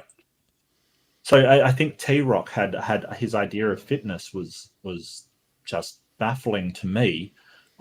He seemed to think that fitness was sort of, it had to be better overall under any circumstance, and that isn't the case. So his example of, oh well, these bacteria became fitter in citric acid, but they couldn't like survive in the environment they used to be in, so they're not fitter, and it's sort of a misunderstanding of what fitness is. It doesn't mean that they're better under every circumstance. It just means they're better adapted to their environment. Penguins are fantastic in Antarctica, but if you move them to the equator, they're going to die immediately. Yep.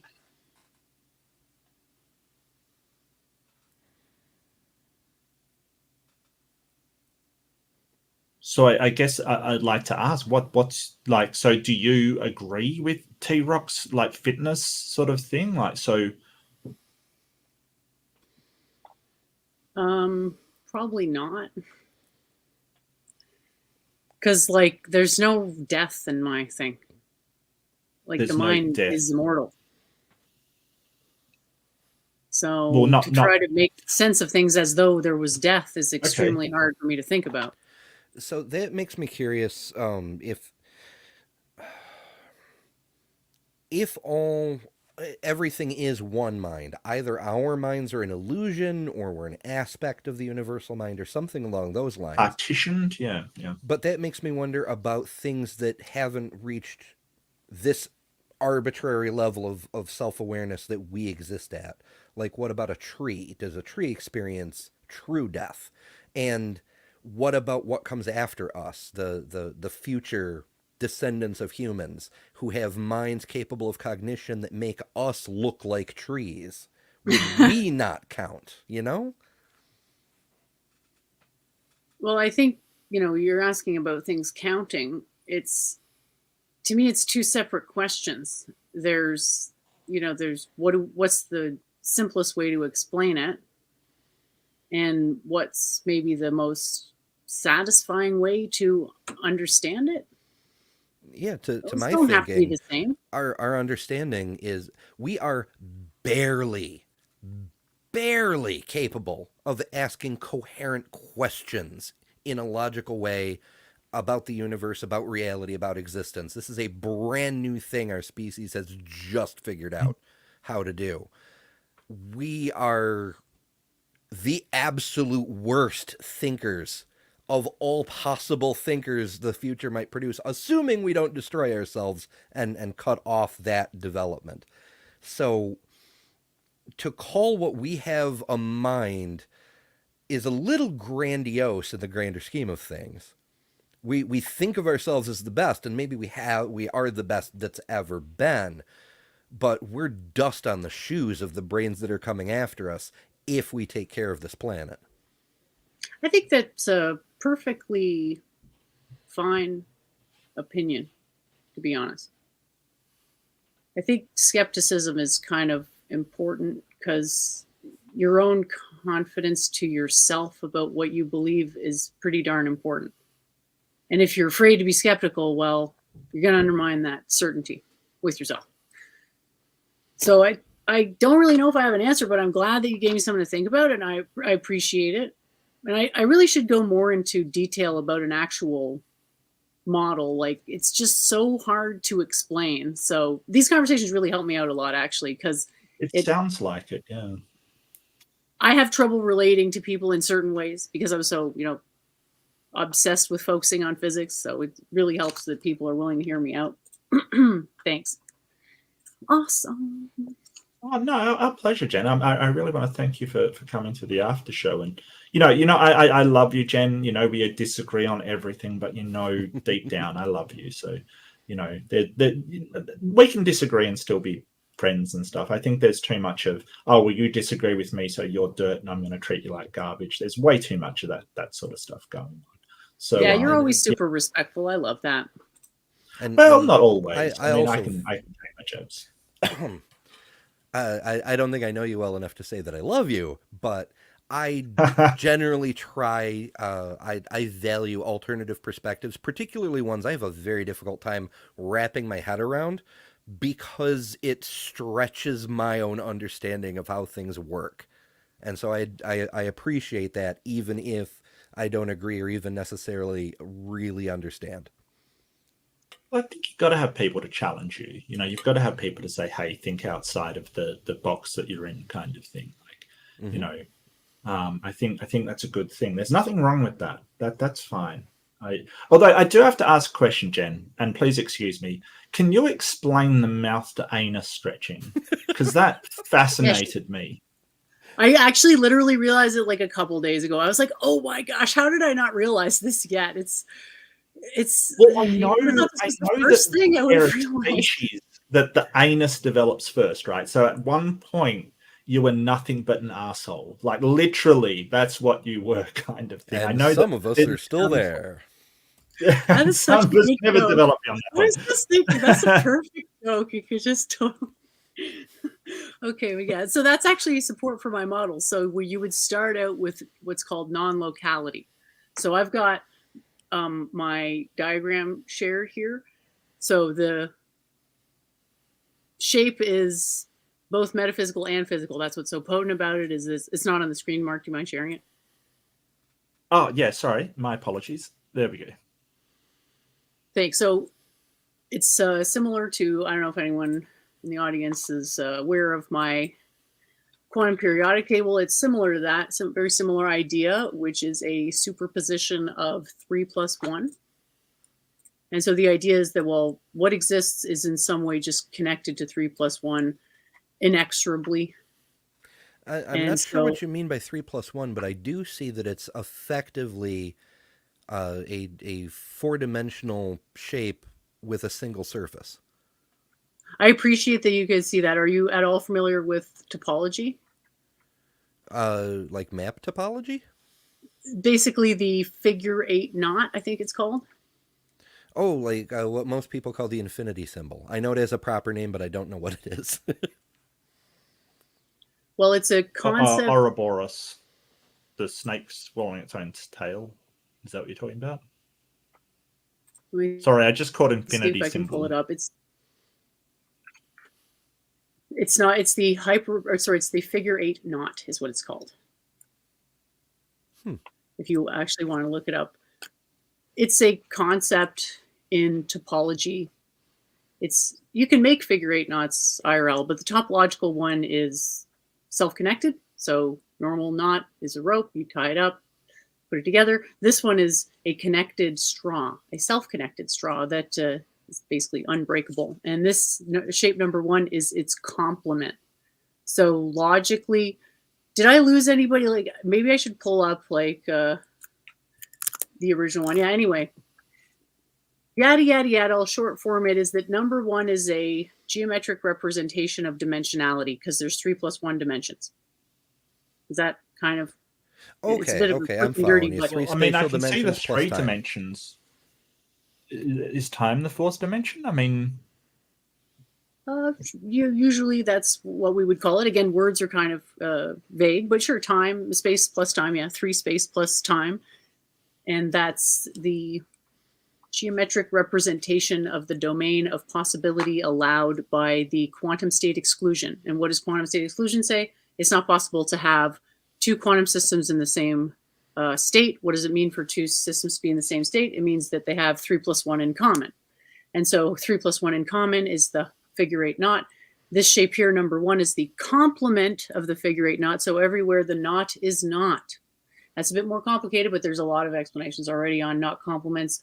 On topology, you can look them up and get an intuition. It is a difficult subject, but we're all kind of studying difficult subjects already. Oh, is it a mathematical topology kind of thing, like a mathematical structure? It is a geometry, but there are no like, it's not something embedded in something like Cartesian space. That numbers, the way we understand them in a Cartesian sense, as in things that allow us to say the size of things, that comes along later. So this is the pre-spatial. So this shape number 1 is the completely undifferentiated state. That's where everything comes from. It's not matter, it's the mind. Matter is necessarily a deviation from the mind. And what kind of deviation is matter from the mind? Well, it's happening in a manner that is consistent with the mind, which is minimal energy. So the deviations from the mind are minimized, if that wasn't too much information. This model of the figure 8 knot come from? How did you get to that point? Like, where did it come from? Sorry, I just have to reshare because I think I've lost track of where. I just want to make sure. Okay, here we go. I tried to share a different one in it. Okay, sorry. You're asking me where the figure 8 comes from? Yeah. Or how did I find it? Or yeah. Someone mentioned in the chat that sort of a 4-dimensional model with just a single surface would be a Klein model, and I do agree. That is a 4-dimensional shape with a single surface, as long as that Klein model is traveling through time. Of course, it's not just a static. Well, the Klein model, that's a 4 spatial dimension shape. I mean, it would be assumed to be traveling through time anyway, but yes, yeah, you had that extra. Because it has if I'm thinking of the right thing, wave that goes through it. Yeah.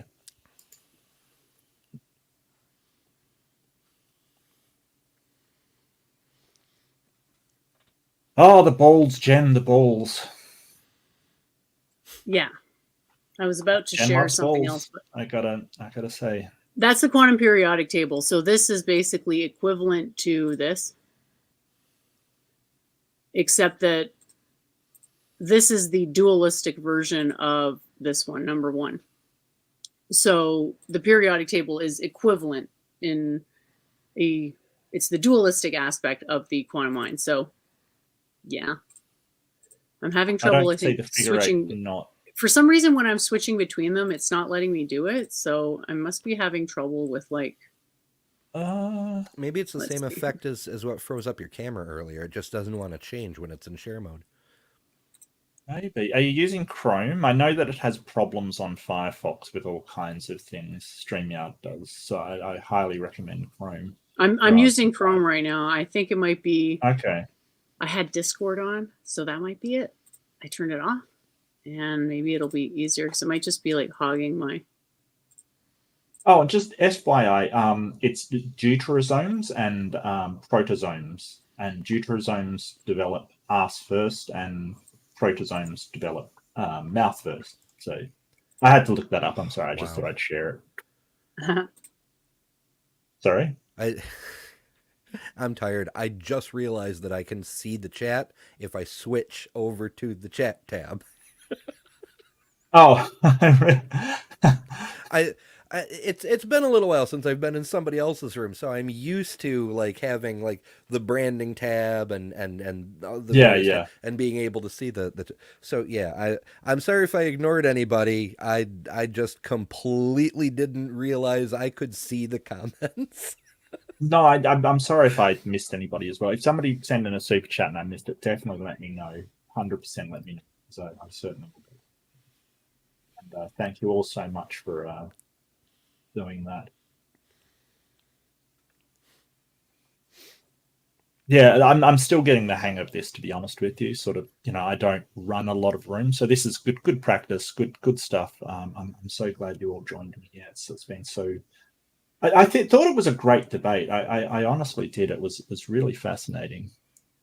Okay. Sorry about that. I'll just keep it on this one. I'm very sorry. Fine. It's all good. All good. So the idea is that the shape one, the shape in part 1 there is energetically equivalent to the quantum periodic table, and that's just subsistence.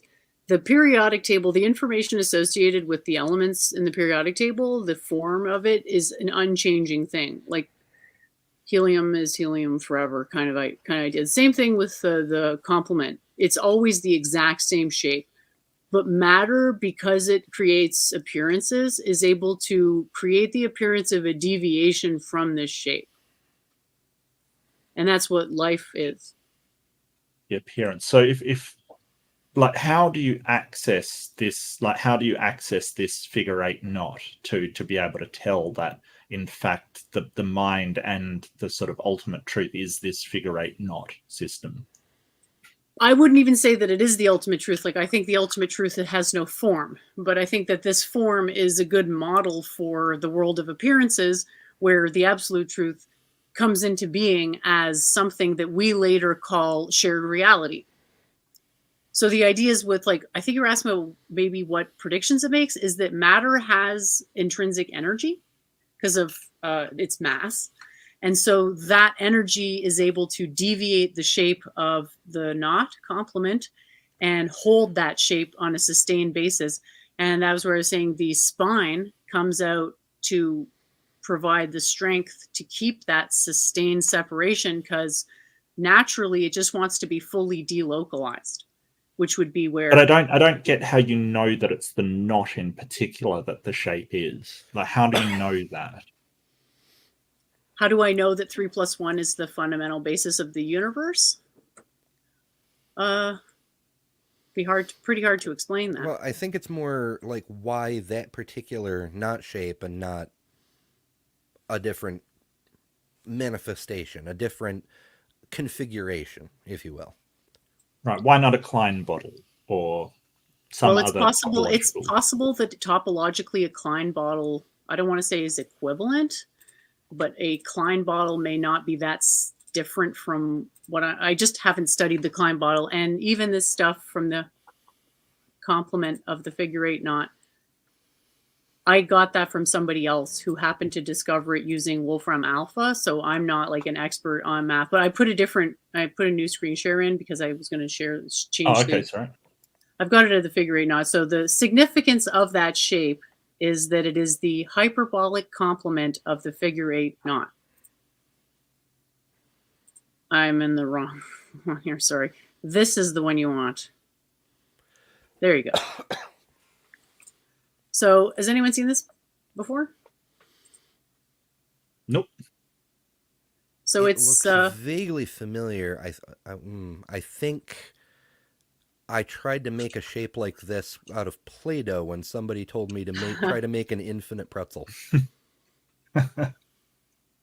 Hi, Titan. I see you there. Nice to see you. Thanks for joining.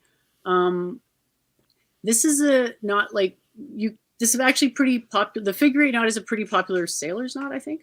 It's one of the simpler knots. This is a topological knot. Where it looks familiar from. I was in Boy Scouts and in the U.S. Navy. There you go. So we didn't actually do knots in the U.S. Navy, but I did in Boy Scouts. Yeah, it's a good skill to have, isn't it? When I can remember them. Honestly, I haven't used anything more complex than a double slip knot in 20 years. So the difference with the topological knot would be that it doesn't tie. So instead of being tied up, it's self-connected. And so this shape here is the knot with a crossing number of 4, which, as you can see, if you look at it, crosses itself 4 times. So my argument is saying that this is a metaphor, a perfect metaphor for 4 simultaneous localizations or observations. And because of quantum state exclusion, and because of the dimensionality of 3 + 1, 3 + 1 simultaneous observations are excluded, if that makes sense. I'm basically saying we exclude the possibility of quantum state inclusion, which is represented by this shape, which crosses itself 4 times.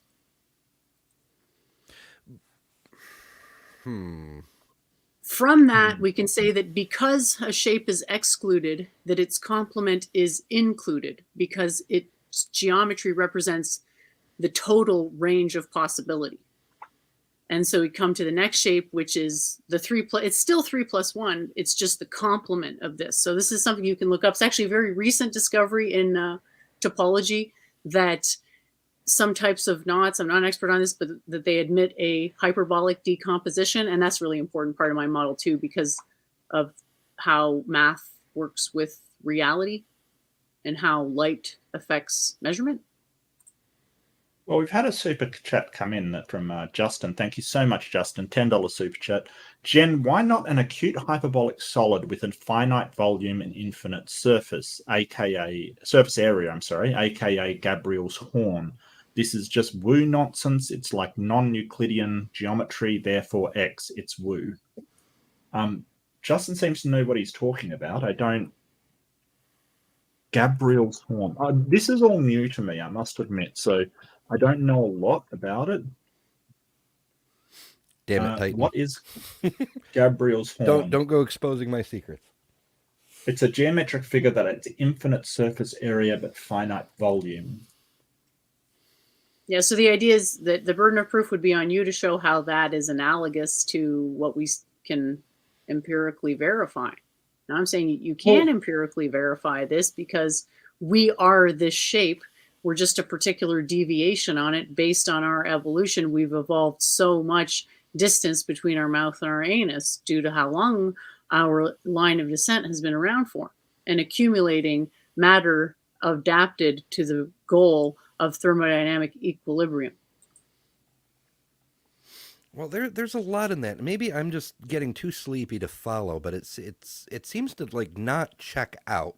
Like if the universe is this oneness of mind, then wouldn't the supremacy of mind be the closest to a goal? Why would it matter how far the mouth is from the anus? Why would that be a pressing matter for the matter to actualize, I suppose? Because we have, that's actually an amazing question. Like seriously, that's so intelligent. So it's because we have specific conditions on Earth, and that those conditions are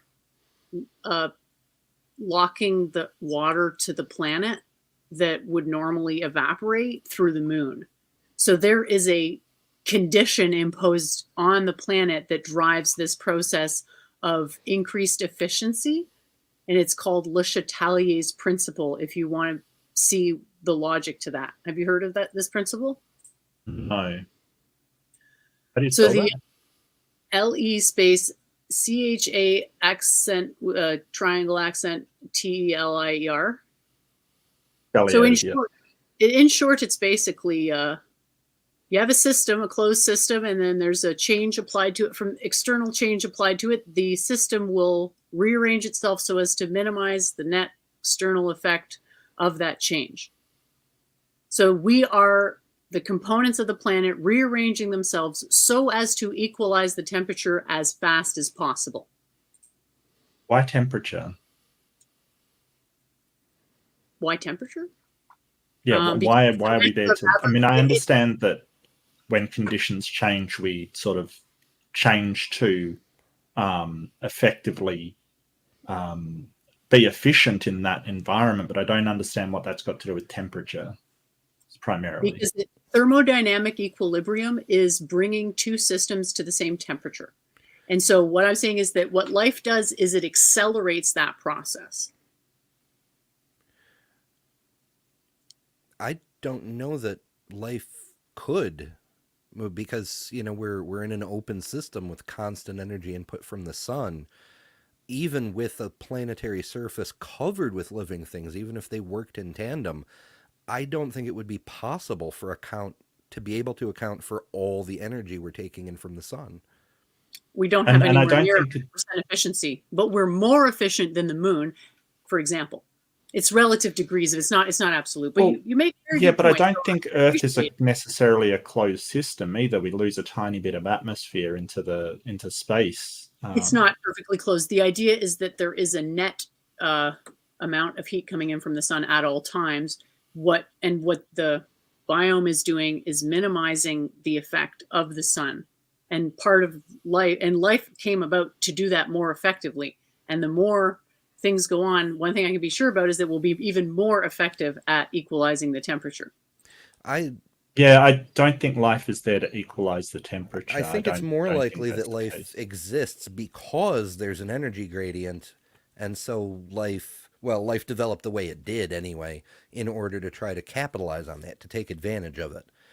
That doesn't explain the origin of life, but it certainly does explain how we obtained the energy necessary to power up through multiple stages, multicellularity, the development of a nervous system, other things like that. Exactly. Yeah. So there's this like internal tension pulling everything back to that original shape. But it doesn't Well, matter because we have all this food that we eat that allows us to say to the original shape, well, F you, I'm going to deviate myself from you. well, I Screw do you. also note that there's simpler organisms. They have like the mouth and the anus is the same place, like it's the same organ. Or like an amoeba, where it's Uh, all the cell membrane. right. I think jellyfish are one example. They Mm-hmm. like it's literally the same organ that eats and expels waste. I love So one nice thing jellyfish. is that my model actually predicts this because one of the attributes of my model is non-locality. Space is something that is caused, not something that causes, and so wouldn't be, localized until like the mouth being separate from the anus is a result of localization because there's a distance between them. So my model basically understands that there wouldn't necessarily be a difference unless you had evolved enough of an energetic, I don't know what you want to call it. Kind of reminds me of a waterfall. Like the more you evolve, the higher the waterfall gets. Well, I think that it sort of with evolutionary principles on genetic components, like I understand all of that. I think you would have to, if those genetic components are being picked by some kind of panpsychic mind in the universe, I think you'd probably need to show that you'd probably need to demonstrate that decision making is being made by something other than the mutation rates and natural and artificial selection and sexual selection and all that kind of thing. I think probably you'd have to demonstrate that mind to me in some way that it's actually making a choice. In my worldview, it is not possible to convince someone. We don't consider arguments to be things that change people's mind because that would violate free will. And we live in the world of appearances, and there's an appearance of free will. So I wouldn't actually want to try to convince you. Sorry? Well, how would arguments violate free will? I mean, I still have the choice whether to believe it or not believe it, depending on the strength of it. You right? have the ability to persuade me. I have the ability to resist.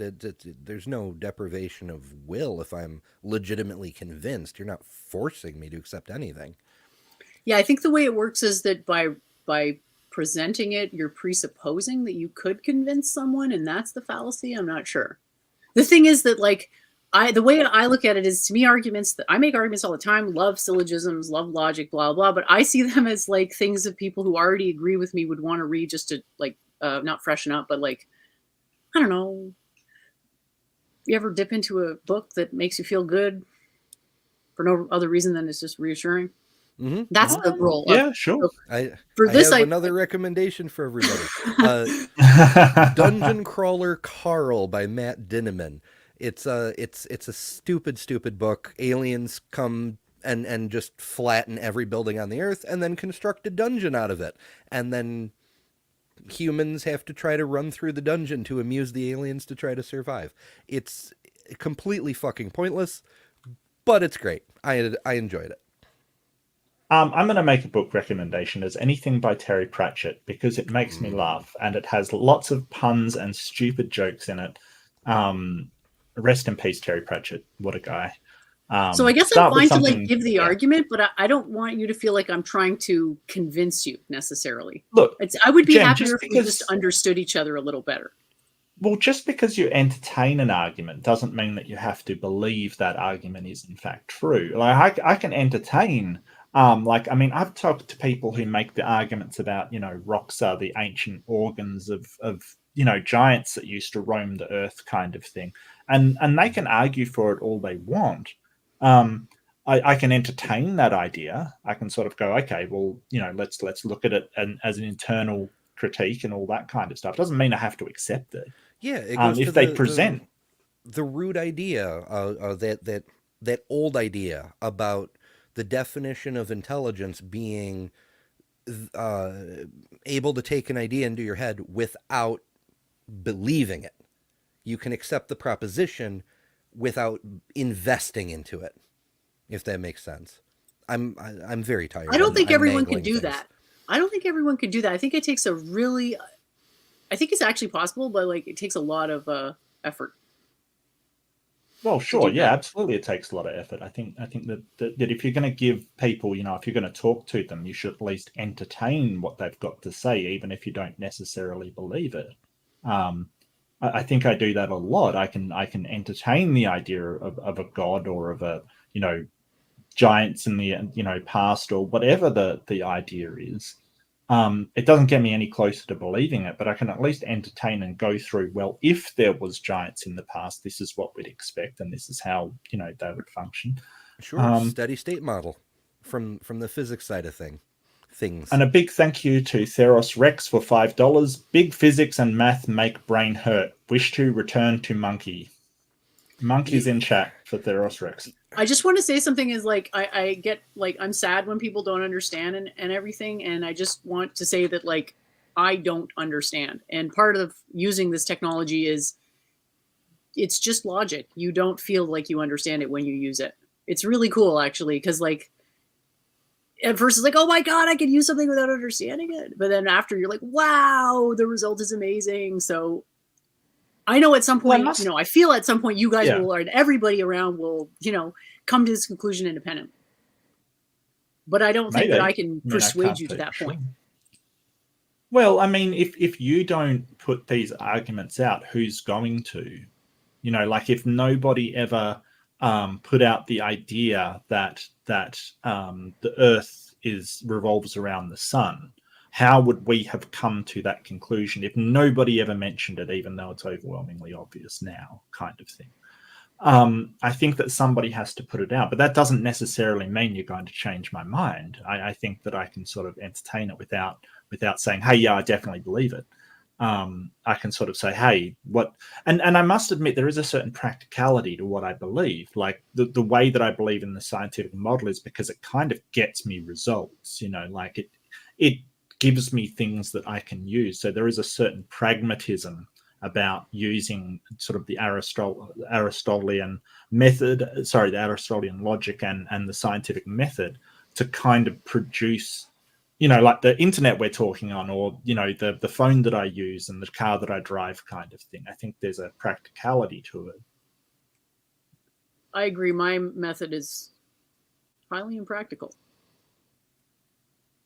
To me, it's practical. And that's not say it's for wrong. me as Jen, honestly, it's the only thing I could have done. So trivially, I guess it is practical for me, but it wasn't easy in the sense that it was like, yeah, I wouldn't call it practical because it was just based on logic. Mm-hmm. Whereas pragmatism would seem to like invoke some degree of, well, this is really helpful actually, because it just seems like a sliding scale of how much credence we're according to the senses, or how much maybe credence we should accord to the senses when making judgments. I think that's actually a really useful way to frame it. Well, I don't know if I've got any choice, because I don't, like, I can't, the sense is the only thing that I've got to interact with any external thing than my mind. So I don't know how math? I would. Well, sure. There's no math outside. Math is something is mental. Sure, but you use your senses to apply that math to the external world. How could you not? That doesn't mean that the math exists. I'm trying to establish to you that you already experience things extrasensorily, and math is one of them. Well, yeah, but as far as I know, that math is only in my mind. Like, just because I can do math in my mind doesn't mean that math is an actual thing. What it means is that you have concrete. what it means is that you have experience of things that are not in your direct sensory experience. But math isn't a thing, like you would say, like a concrete thing, like what a I mean pen is, or like, can you solve a calculus problem? Sure.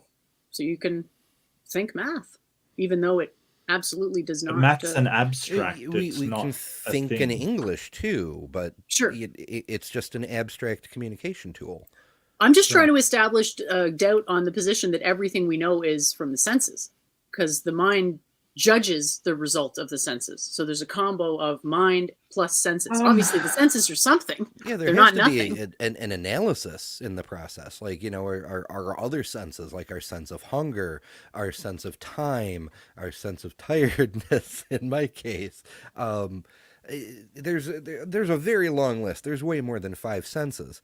And you can even make a case for a certain number of experiences that people would describe as supernatural, as being related to some kind of extrasensory perception. But there's still that sensory element. Every single input we get is connected to some kind of external sensor of some kind. Do you mean internal sensor? Or what do you mean, sorry, by external sensor? External to the brain. A sensual apparatus perceiving externality, is that what you mean? Like the sense of smell, for example? I just want to make sure I'm understanding what you said. Yeah, because I realize that the senses, if you talk about it like as you only have the inputs to the mind to rely on. Like, you don't absolutely know that they actually go anywhere at all, because you only get that input. Your mind can't touch the external world directly. Yep. Okay. Super chat from Matthew Smelcher. I'm really sorry, Matthew. I probably should have done this earlier, so I do apologize. But for $5, it makes sense because to keep our bodies alive, we fight the natural state and minimization of energy. Once you stop putting energy in, what happens? So this might have been sort of talking about the sun putting energy into the system. I think it was related to that. So I do apologize. It was a bit late, Matthew, but if you want to clarify, just send me a ping, and I will clarify it. Yeah. So was this something to what Jen said, or or what Ember said maybe about how, like, a surplus of energy is put into the system, and life has sort of evolved to use that energy coming into the system, I think is what you said, Ember. Close enough. You got it. We're taking advantage of it. Yeah, no, I agree. I think that we kind of take advantage of that, Emily, and I don't think Jen necessarily disagreed at all. That makes sense to me. It sounds right. I think we agree on the fundamentals that we're against the concept of ex nihilo creation, because that goes against conservation principles. Yeah. And it really annoys me when people say atheists think everything came from nothing. It just annoys me so much. I think that's why they do it, to be honest. I wish people would actually show me an ex nihilo creation. I wish someone could actually show me something being poofed into existence out of nothing. Or even a nothing to poof existence out of. Or something. It'd be a neat trick. I'd learn something cool, but no one shows me these things. I don't understand. Do I smell bad? What is it, guys? No, that's fine. But I know you guys are tired. I might wrap up because I can hear you getting tighter and tighter. And unless you still want to keep going, I'm happy to. But I want to thank you both so much for being here. Sure. No, I always love hanging out with you, Mark, but I am getting very tired. I was about to say I need to go because I'm gonna conk on the microphone here. Well, it was a really good conversation. I think it was really productive. I think that Jen, I've got so much to look up after talking with you. Figure 8 knots and this two-truths doctrine and everything, and I will look into it, so we can have a talk later and discuss it. Just Thank from a you. skim of the two truths, I don't necessarily disagree with anything in there, to be honest with you, just from a skim. But I certainly will look more into it, because I don't think a Wikipedia page is a fair representation sometimes, especially of complex philosophical issues, you know. Yeah. Yeah, better double check with ChatGPT. Just kidding. I really appreciate the chance. You know, it's funny you mentioned that, but just for shizzle, since I realized that, you know, tonight's debate was going to be weird. Like, I Right. knew TRock was a creationist, but he's at least partially pro-evolution, because I've seen in previous debates that he uses evolution to get from the kinds on Noah's Ark to the biodiversity we see today. Microevolution, yeah. And I knew from checking out a couple of your older debates that you're a general skeptic. Probably you would have ended up on the pro-evolution side if James had the ability to put this together in a normal way. So because of the weirdness of the situation, I kind of wanted to just see what ChatGPT would generate for an opening statement and just read it and see if anyone noticed. I think they would have And I- figured it out when you said it is important to remember that we should all look at all the different angles of every possible argument. It might have tipped them Right. off. It maybe so, but being my first Yeah. appearance on MDD, I didn't want to risk messing it up, even though that would be hilarious. Well, congratulations, I think you did a great Ember. job. You did. Oh, absolutely. For your first time, you did fantastic, Ember. I Thank you. You know, highly recommend it. You know, people go and watch it. I think I included a link in the video description if you do want to watch Ember and Jen debate. You know, and you didn't see the original debate, but it was really good. Again, you know, I'm biased, but I think you know, you did a fantastic job, Ember. Jen, you know, I didn't understand a lot of your arguments, but you know, I always. I'm going to love work seeing on you, it. and I do I'm going to apologize. work on it and going to make it as clear as I possibly can. So thank you for everyone's patience. You got to dumb it down. Like, seriously, I don't understand a lot of it, but I'm so sorry. But thank you for coming on, and again, thank you so much for telling me about these concepts. I'm always willing to learn. So yeah, no, two truth doctrine and figure eight knots. I've got them bookmarked. And again, thank you everybody for joining us. Thank you so much for the super chat, so unexpected, and yeah, amazing. Thank you for being here. It was an amazing conversation. Do be kind to yourself and to each other. See you later. Night, everybody.